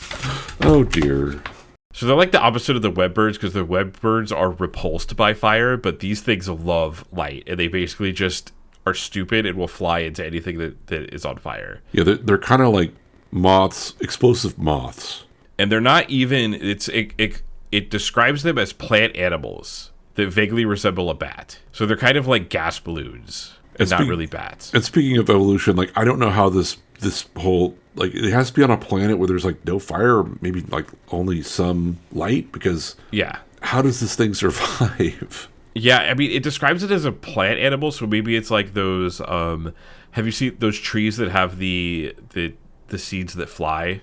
Like it might be like that, like this is the seed of the tree and it like flies towards light or something. I don't know. Yeah, it's not. Maybe like yeah. It's just weird. It's very strange. But basically they explode. So cool. Yeah, so you're just gonna have these like suicidal bats that fly at you and explode. Don't they also give you haste or something? Well, it's the droppings and stuff do, which is weird. Right, the droppings. So they have droppings that if you consume, you get haste for 2 rounds. Yeah. It says the equivalent of haste. I'm assuming it doesn't age you 10 years or whatever, but because it's the equivalent of haste. It notes that babuinoids love these growths and try to eat them. There's a robobar. I also love this part. This is great. So what is the robobar? So the Robo Bar, because we're all obsessed with alcohol apparently, and all your characters are, or at least they're supposed to be. It's a gallon container filled with alcohol. So it no longer functions, but there's a big thing of alcohol there, and your characters can get drunk. So cool. And there's a bit of a trick here too, where there is a is it a button? There's a one. Oh yeah, there's a small panel under a lid on the back counter that has dials. And if you operate any of them, you will hear a grinding noise in the area, and then suddenly a section of the hull will open up, and there will be a glassy surface, and you will see this night, like you will see stars, like you're flying through space. Oh, right. That's really cool. And there's a really cool illustration on page 44 and 44A. When I was looking through the illustration before I read it, it was like one of those pictures where I'm like, I can't wait to see the context of this. Yeah. Because it looks like you're on the bridge of the Starship Enterprise looking out into space. But it's actually a trick. It is like a taped scene of like the ship flying through space that was just decoration. But the idea is that you're supposed to like convince the characters that they like accidentally turned the ship off and they're on, and now they're in space. Yeah. The way he talks about it in the dialogue, the text is really funny. Has the party somehow been responsible for a reactivation of the vessel? Did it take off? Are they in deep space? No. They have activated a mechanism which provides a view of the stars even when the spaceship was in an uninteresting section of space by running taped scenes of past stellar spectacles. The whole thing can give players a few bad moments. So it's like obviously it. Yeah, it's a trick to go like, oh, you guys just activated everything and now you're in space. Good luck getting back. He really likes playing a trick on his players. There is a crew room that has various tools, implements, items, but there is a super useful item in here that not as far as like all the stuff you find, like, yeah, you're going to eventually, if you try to take the blaster or pistol or whatever into another game, you'll run out of batteries eventually. But this is 100 feet of nearly unbreakable, inseverable rope. Yes, this is the coolest thing ever. So, I mean, rope is like an adventurer's best friend. So, of course, you're going to want that if you're a D&D character. It just made me think, I was like, man, I could really use that as a reward in a D&D game. Is just having, like, unbreakable rope. Like, players would do some really cool stuff with that. Yeah. People would love that. Give your players unbreakable rope in D&D. Love it. So, one thing we forgot to talk about are the baboonoids. So, the baboonoids, there's very few things in this whole part of the dungeon that help you. I mean, you have those plants that are trying to like trick you, and then there's the quaddles. So this one, the baboonoids, like if you actually talk to them, you can parlay with them and talk to them, and they will actually help you if you can like speak to them, and you can give them food and whatever, or, basically however you want to do that. They will actually help you through the rest of this place and tell you like what's bad and what's not bad. And to note that basically like the gas bats, there's a thing that the baboonoids, like if you found out that the baboonoids like love the gas bats because they give them haste, this dropping, they'll also help you. So there's a really cool illustration where we were talking about the shambling mounds, and the baboonoids, you think that the baboonoids are actually attacking the party, but no, actually the baboonoids are actually helping you against the shambling mounds. So it's really important to note that like that could be a really fun encounter where you're trying to like talk to these baboonoids, or you just go to kill them. But if you actually parlay with them, they will actually help you. Yeah, and the book also does talk about they like to throw things, so they like to hurl the globe palm fruit that makes you vomit at things, and they also like to just throw grenades. Yeah, they know about grenades and they like to throw them. So the baboonoids have discovered grenades. Yeah, it's yay. As they should. So next we move on to we get off of the level of death with slime molds and plants that want to kill you and shoot electricity at you. And we go to level 5, which is the Service Deck 6 or the Garden Tween decks. So this is another one of those decks that's like doesn't have as many things because it's like a transition from one end to the other. And I think part of this is like you could use that as a place to rest, in between all of this craziness, is that, you go down there, and you find this area that doesn't have a lot of stuff in it, and then you can sort of rest there. Because I don't see any wandering monsters on this one either. So it is funny as a game designer. It's like Gary Gygax kind of understood that you can't like put your foot on the pedal and go 60 all the time. You need a rest between all, like mental, like the players need a rest between all this crazy stuff. He kind of like intuitively understood that. And that's like, that gets used in video games and stuff even to now. So I don't know if this was like a design thing that was happening at the time. I like saying that he invented it it's I don't know if I could definitively say that, but he definitely was doing something that would be used later in different games. Like this is like walking into a save room in Resident Evil and being like, oh wow, there's no zombies here. This feels great. Although there are some zombies in here. I mean, there's not actually zombies, but there are some things in here. So, but basically, like if you cleared this out, you could rest in this area without having anything happen to you. Yeah, without having any plants shoot electricity at you. However, there is yellow mold, so there's more slimes. There's a slithering tracker that you got to deal with in a pool, some yellow mold, a gray ooze. So you got to deal with all of those things. Yes, and then the yellow mold of note, because I guess I'm just obsessed with mold and slime now. So growing overhead, if you contact it, it will make a spore release. All held within must make safe versus poison or be choked to death by yellow mold filling their lungs with growth. So it's just another mold that instantly kills you. Yeah. There's something to me that's funny about, like, not dying to the blue dragon breathing ice breath on you, dying to, like, yellow mold in your lungs. Like, that's... Right. That's, like, the heroic... like, you didn't go out the heroic way. You went out the building inspector... The thing the building inspector warns you about. Yeah, and again, yellow mold does not have any stats. It's just there, no stats, cloud release. It's treated more like a trap. Yeah, and, like... I'm not sure. I forget how that works in like, or maybe it doesn't. Because you want to, like, if someone gets it, you want to cast Cure Disease. So hopefully, both your clerics don't all get, yellow molded. Or maybe if they do, they can cast it on themselves before.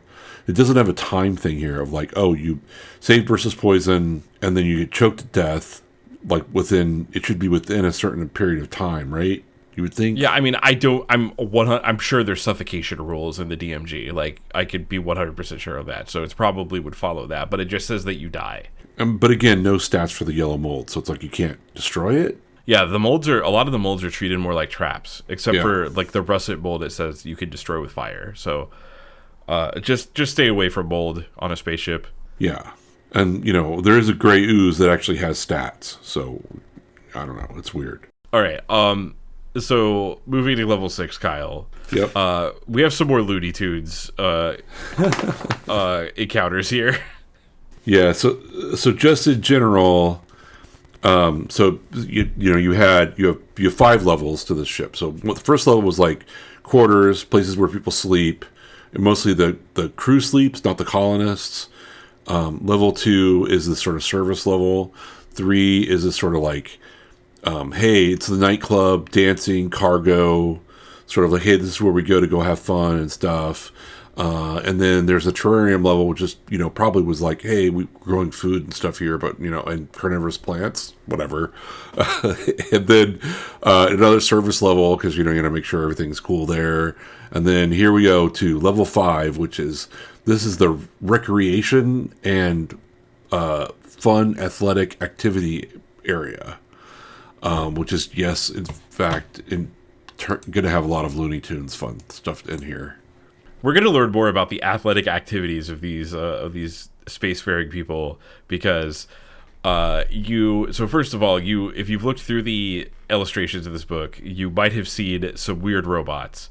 There's a boxing robot, a fencing robot, and a wrestling robot. Yeah. And they are all malfunctioning, and they try to prepare you for training, and they do that by trying to grapple you, which there's a bunch of like it says instead of using the DMG grapple rules, which I'm just going to assume they're terrible because grappling rules are terrible up until like 4th edition. It says to use this one instead. So there's like another table that you You do grappling on, and it only does a fourth of stated damage, but it can kill you if you roll 95 or higher, depending on what's going on. Yeah, this whole thing is completely crazy. They're grappling rules, so I refuse to look up how they work.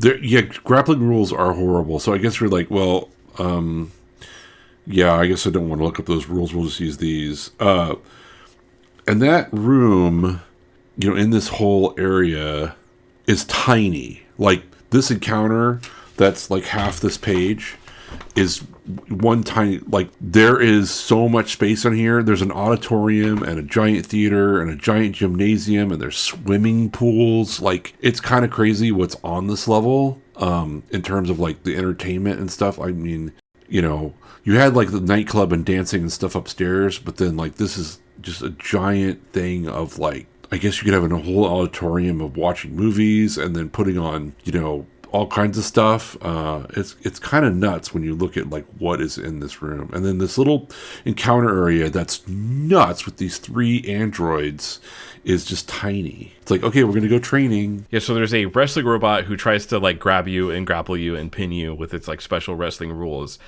There's a fencing instructor which has a faulty fencing foil saber thing that will electrify you for 2 to 5 points of damage if it hits. And it says it even does it if it misses you if you have metallic armor on. Yay. And then there's also a karate master robot. And I don't know how this would happen, but I feel like this would be metagaming if your players somehow do this, but this was a tournament module, so I guess they just put this in here in case people want to do some like out of the box thinking. But it says the karate master, if you're able to communicate with it and you suggest that its discipline is inferior to boxing, it will absolutely go berserk and attack android number 1. I love it.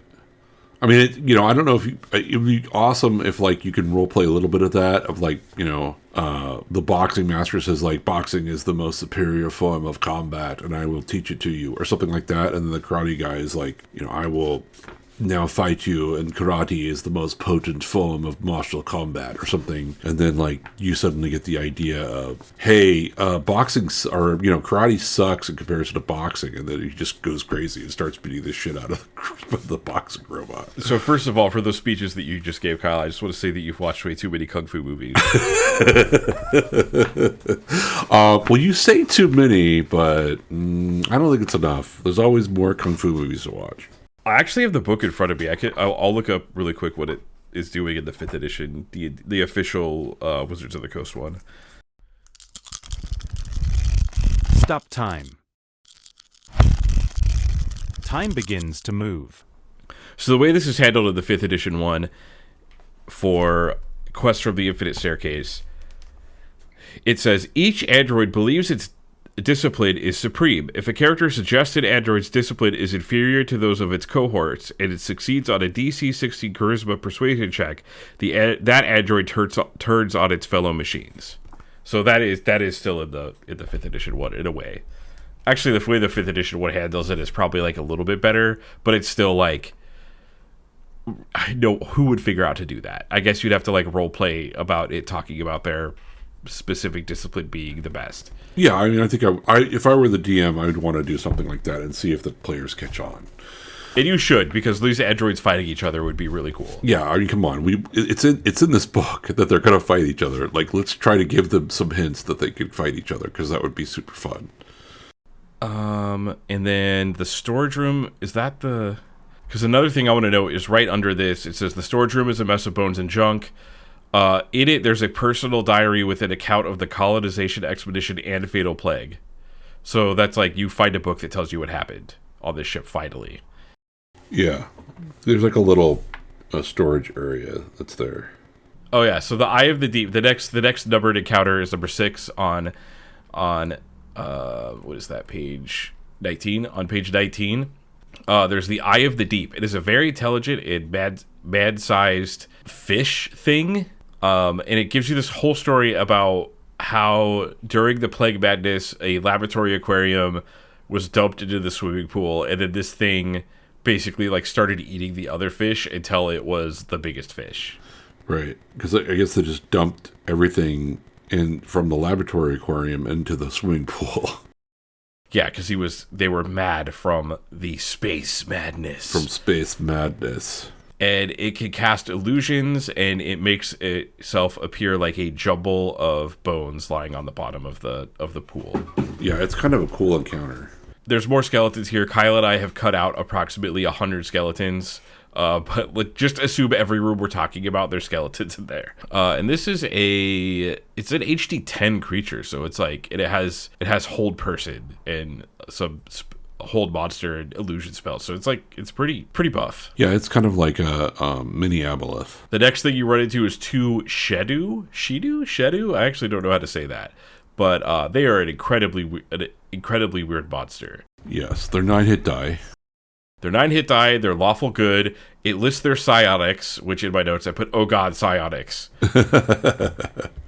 And they are lawful good, and they will help you out if you help them. It says, I'm not 100% sure what this means, but all powers are performed at 9th level of mastery. I'm sure that has something to do with the psionic rules that I don't want to read right now. Yeah, I mean, they have they have telekinesis and telepathy and all kinds of stuff, and they'll now help you. So, which is good, because of the next room, or the next encounter, is 5 doppelgangers, and the Shidu will know that they're what's doppelgangers and what's not doppelgangers, so that would be good to have.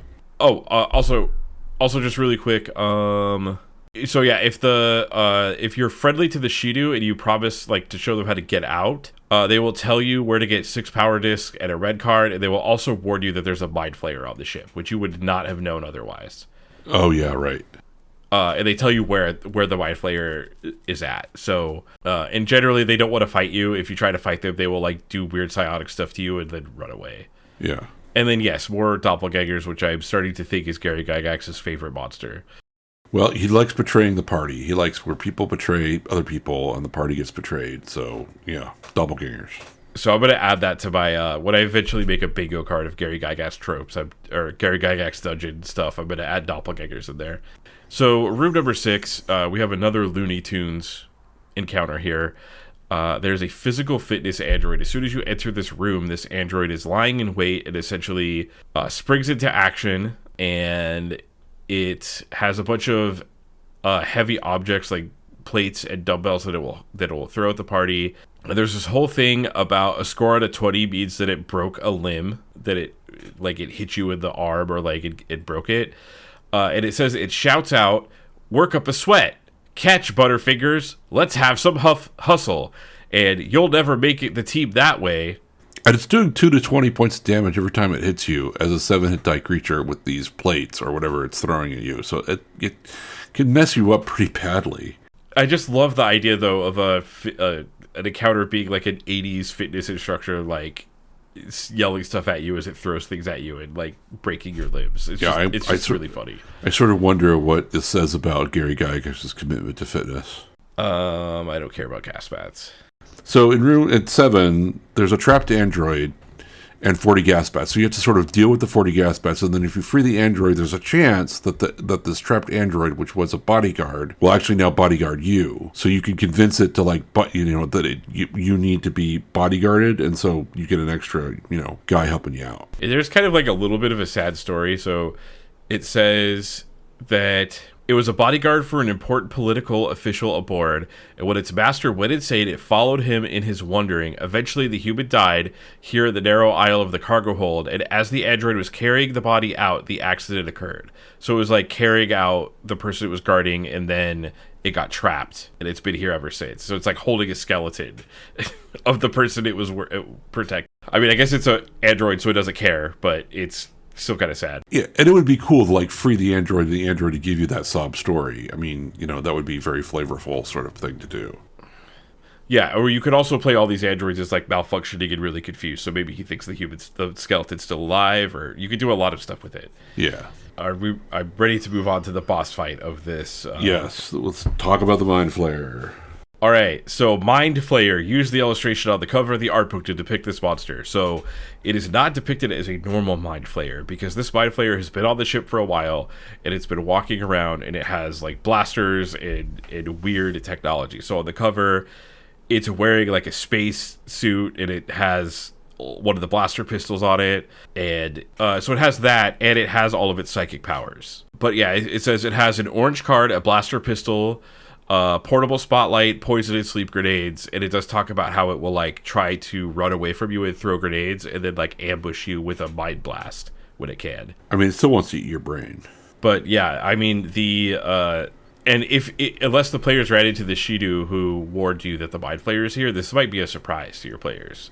Like they don't expect to see a Mind Flayer because they're typically, in different parts of they're typically in the ground and stuff. And then this is just going to walk out with like a blaster rifle and stuff. So that's pretty cool. I like that a lot. Yeah, and the illustration is the one in the front of the book with like it's wearing colonist gear or like crew gear, so it looks pretty cool. Like it's a pretty cool looking Mind Flayer and looks sort of badass. Yeah, and it tells you to play it smart. Like it tries to use the key card doors to its advantage to like trap you in a place where you can't get out, and it like throws grenades at you and uses its blaster, and it will try to eventually sneak up and mind blast you. Because yeah, I mean, it's a Mind Flayer, so like it is pretty powerful, but like the Froghemoth is more powerful. The what was it? The Shrieker is probably like a harder fight, but this is like going to be a smart enemy that has like magic resistance and stuff like that.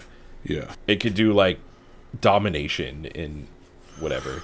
Yeah, you got to break out your psionic rules. And break out those psionic rules. You didn't think you were going to get out of this without the psionic rules, right? Yeah, I don't remember them anymore, and I refuse to go look them up because it's just I don't want to.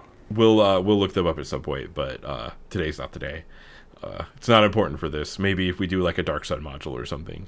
So that's the expedition of the Barrier Peaks. So I just wanted to talk about a bit how because I really like this adventure, but I think that there's like ways that I would run it. And I think the Wizards of the Coast 5th edition designers kind of like figured out that was a problem, and that there's like nothing really tying all this stuff together. Like there's obviously there's like the story of the ship, which like what happened on the ship, which I think should be more present. And that's why they added the like AI to have like something that's tying everything together and like taunting you the whole time. I think what I would do there's like a couple video games that would inspire me for this. One is this video game called Mouthwashing, which is it's not very long. It's like a 2-hour game. You all should go play it. But and I won't spoil anything, but essentially Mouthwashing is about like you're on a spaceship that crashes and you have to like you're kind of piecing together what happened.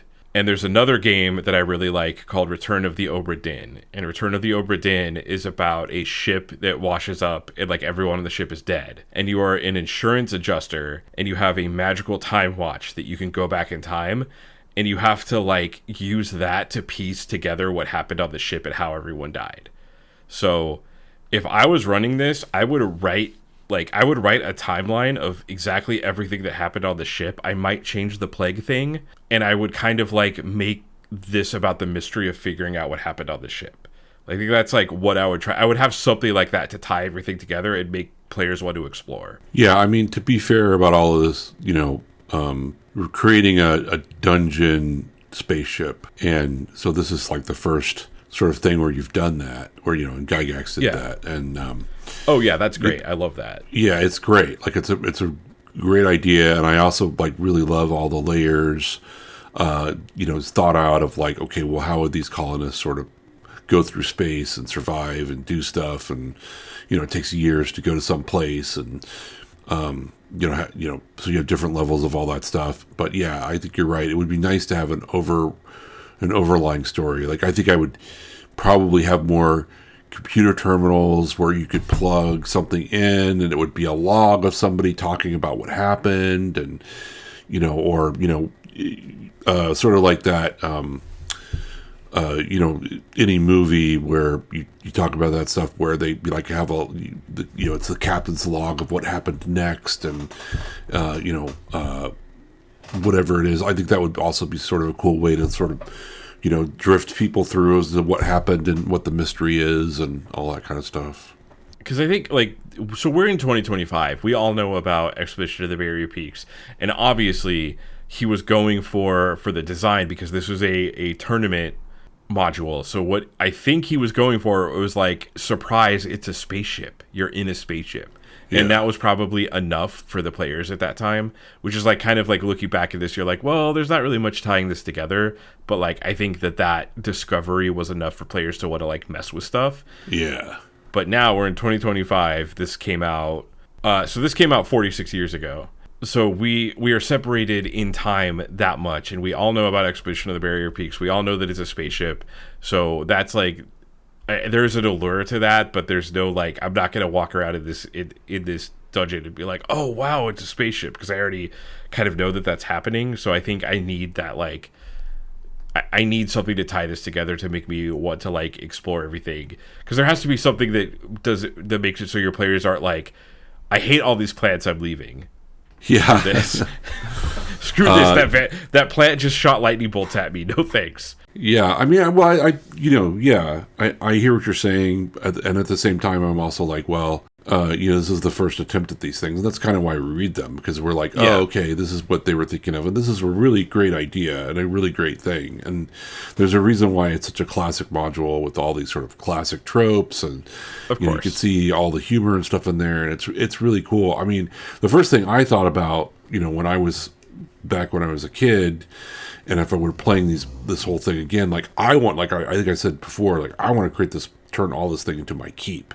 Like I want to subdue everything in this whole area and then just turn a spaceship into my keep. And I think that there's also this kind of like cool like opportunity to turn your fantasy world into a quasi science fiction environment where like this influence of this spaceship dropping, in the middle of everything suddenly like turns your whole world upside down, or could, potentially turn your whole world upside down, where like the player characters take over this spaceship and they slowly unravel the mystery of not only the spaceship but the technology in it, and then they start proliferating that technology out into the world, and like that's a whole campaign setting that could be really, really cool and fun.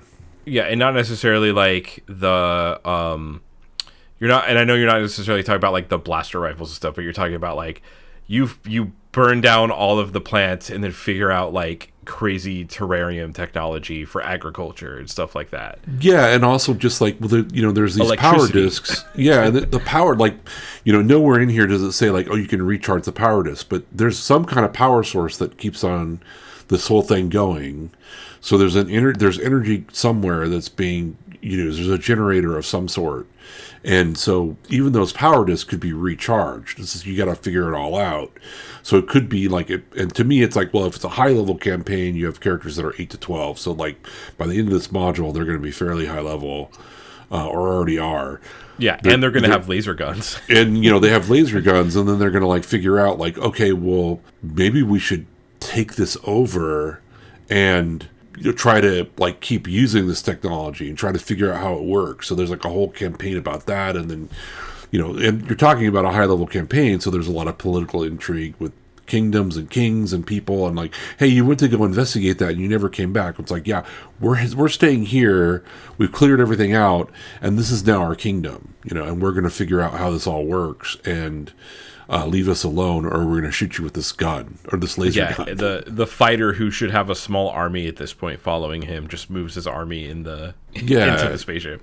Yeah, because like a 12th level fighter has a bunch of retainers and stuff, so it's like it kind of makes sense. And a magic user would have apprentices, and God only knows what. So it could be a really fun sort of campaign that you run once you've cleared all this stuff to like completely change your completely change the world. And I think that would be a really interesting like campaign to run at that point.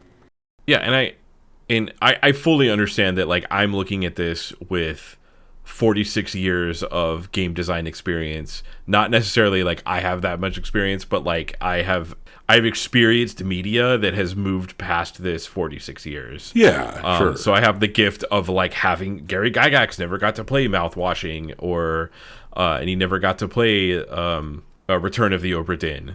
Yeah, and I like fully understand that.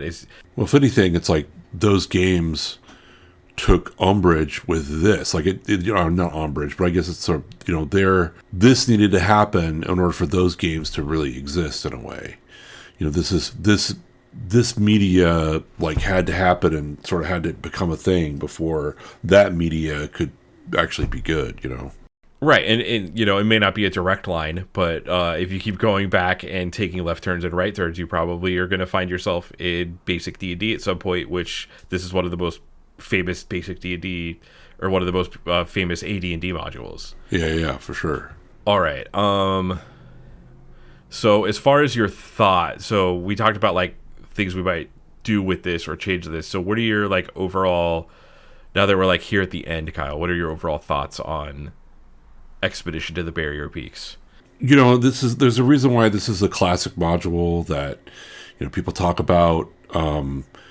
It was a nice read after reading Needle. You know, this is obviously there's a lot of problems with this module, but in terms of just, you know, I'm really glad I read it because it showed me sort of that sort of Gygaxian framework again of like fun and Looney Tunes and, you know, like how, you know, these early games were, and trying to do something like kind of strange and different, which is what's great about D&D. In general, I think it's a powerful, you know, I mean, we always talk about like, we probably would never actually run this. We would never run a first, you know, edition D&D game and run this. You know, I think that, to me, that's like a nightmare. Like, I don't want to do that ever again. But, you know, definitely, you know, thinking about like, oh, you know, this is where this genesis of a lot of these like tropes and things came from. It's pretty cool. It's a good one to read and to understand like what's going on here.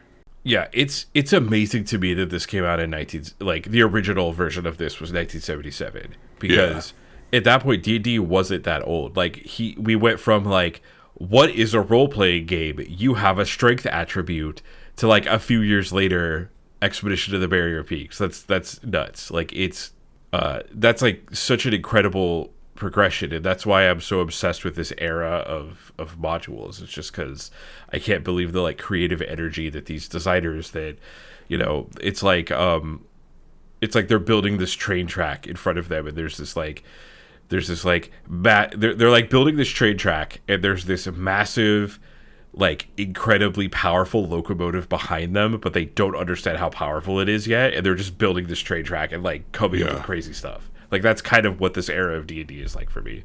Yeah, let's you know, like it's incredibly creative in so many ways to think like, okay, well, yeah, what if the adventurers all were on a spaceship? Like, whoa, that's pretty cool. Yeah, what would a spaceship, like what is it like if you're a, you know, advanced race flying through space? Well, you would have to have some sort of entertainment on your ship. You'd have to have some sort of you know, people working the ship. It like thinks of it that way, of like a living, breathing world that like slammed into this world, and now all of its inhabitants are dead. It's cool. I really like reading this. This definitely has the really early especially the art really helps it. It really has like early D&D charm.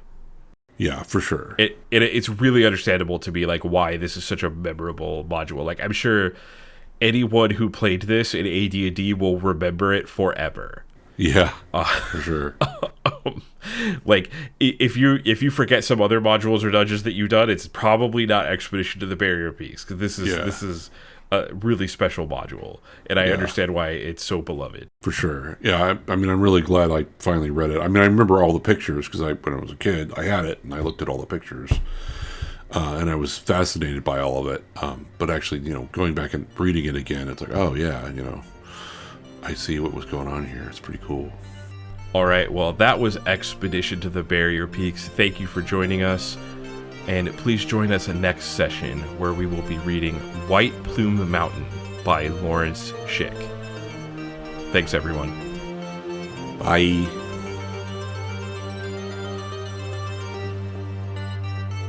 Make sure to follow us on your podcast app of choice, and follow us on Blue Sky at adventuresgonemad.bsky.social. Are you enjoying Adventures Gone Mad? If so, please leave us a review on Apple Podcasts. Did you play Expedition to the Barrier Peaks? We want to hear about it. Contact us at adventuresgonemad@gmail.com, and join us next time for White Plume Mountain.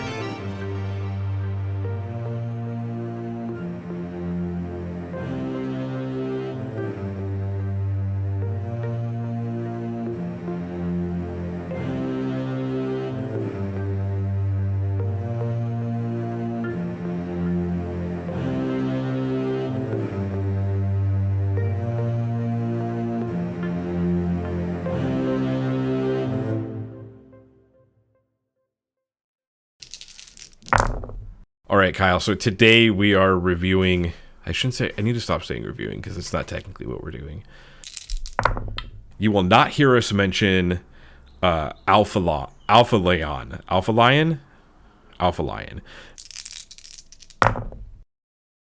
Yes, and there's a southern let me start again. The personal lounging and dining area. A bottle of liquor on the buffet. That's buffet. Yeah. I can't. So maybe start again. Yeah, I can't read right now. Mm-hmm. So the office that I work in, we have like a shared printer thing that multiple like buildings use or whatever. It's kind of boring. I'm not going to explain it. But anyways, you can print there for free. And one of my coworkers was talking about like, we were just talking about the printer, and he was like, "Oh yeah, I just printed character sheets," and I was like, "Oh, I'm into RPGs. What game are you playing?" And he's like, "Riffs." Oh God! And I was like, "Savage Worlds Riffs?" And he like looked at me like didn't know what I was talking about. I was like, "You're playing Palladium Riffs in like 2025?" And he's like, "Yeah." And I'm like, okay, like I love old RPGs, and it's cool that you're playing Palladium Riffs, but I think if I made a list of like OSR or like really old RPGs, Riffs would be like Palladium would be at the bottom. I do not want to play Palladium. Agreed. It is not fun. And granted, I'm pretty sure I used to love Riffs, and I still to this day think it's like a cool setting. But I'm like 99.999% sure I didn't play Riffs right. Like the person that taught me how to play Riffs, like just 70% of the rules were made up. The only thing I remember about Riffs is we used the Ninjas and Super Spies book. I played a ninja that could auto flip people with a Aikido. So anytime anyone attacked me, I just like flipped them. And I don't think that's how auto flip actually works, but that's all my memory of that campaign. Yeah. I remember in 1980 whatever or 90 something or whenever I started playing Palladium /Riffs or whatever it was. I think I played Robotech first. I was like, it was fine. It seemed like it was actually a little bit better than D&D, second edition, because you had a defense and you had the thing and whatever. And then, well, I played it again with you actually, and I forgot about that. like in 2000, probably 5 or 8 or something like that. And I was like, this is a garbage system. Yeah, we probably played it wrong then too.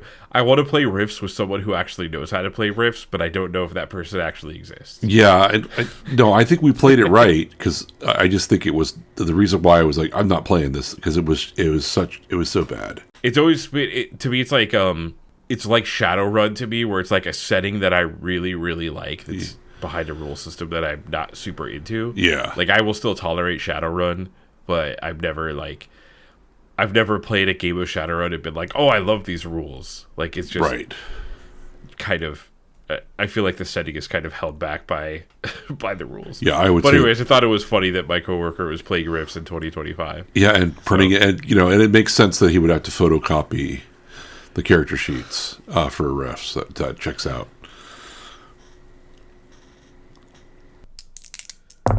Green slime are strange plant growths found in subterranean places. Although they cannot move, they slowly grow, feeding on animal, vegetable, and metallic substances. They are sensitive to vibrations and will often drop upon creatures from above.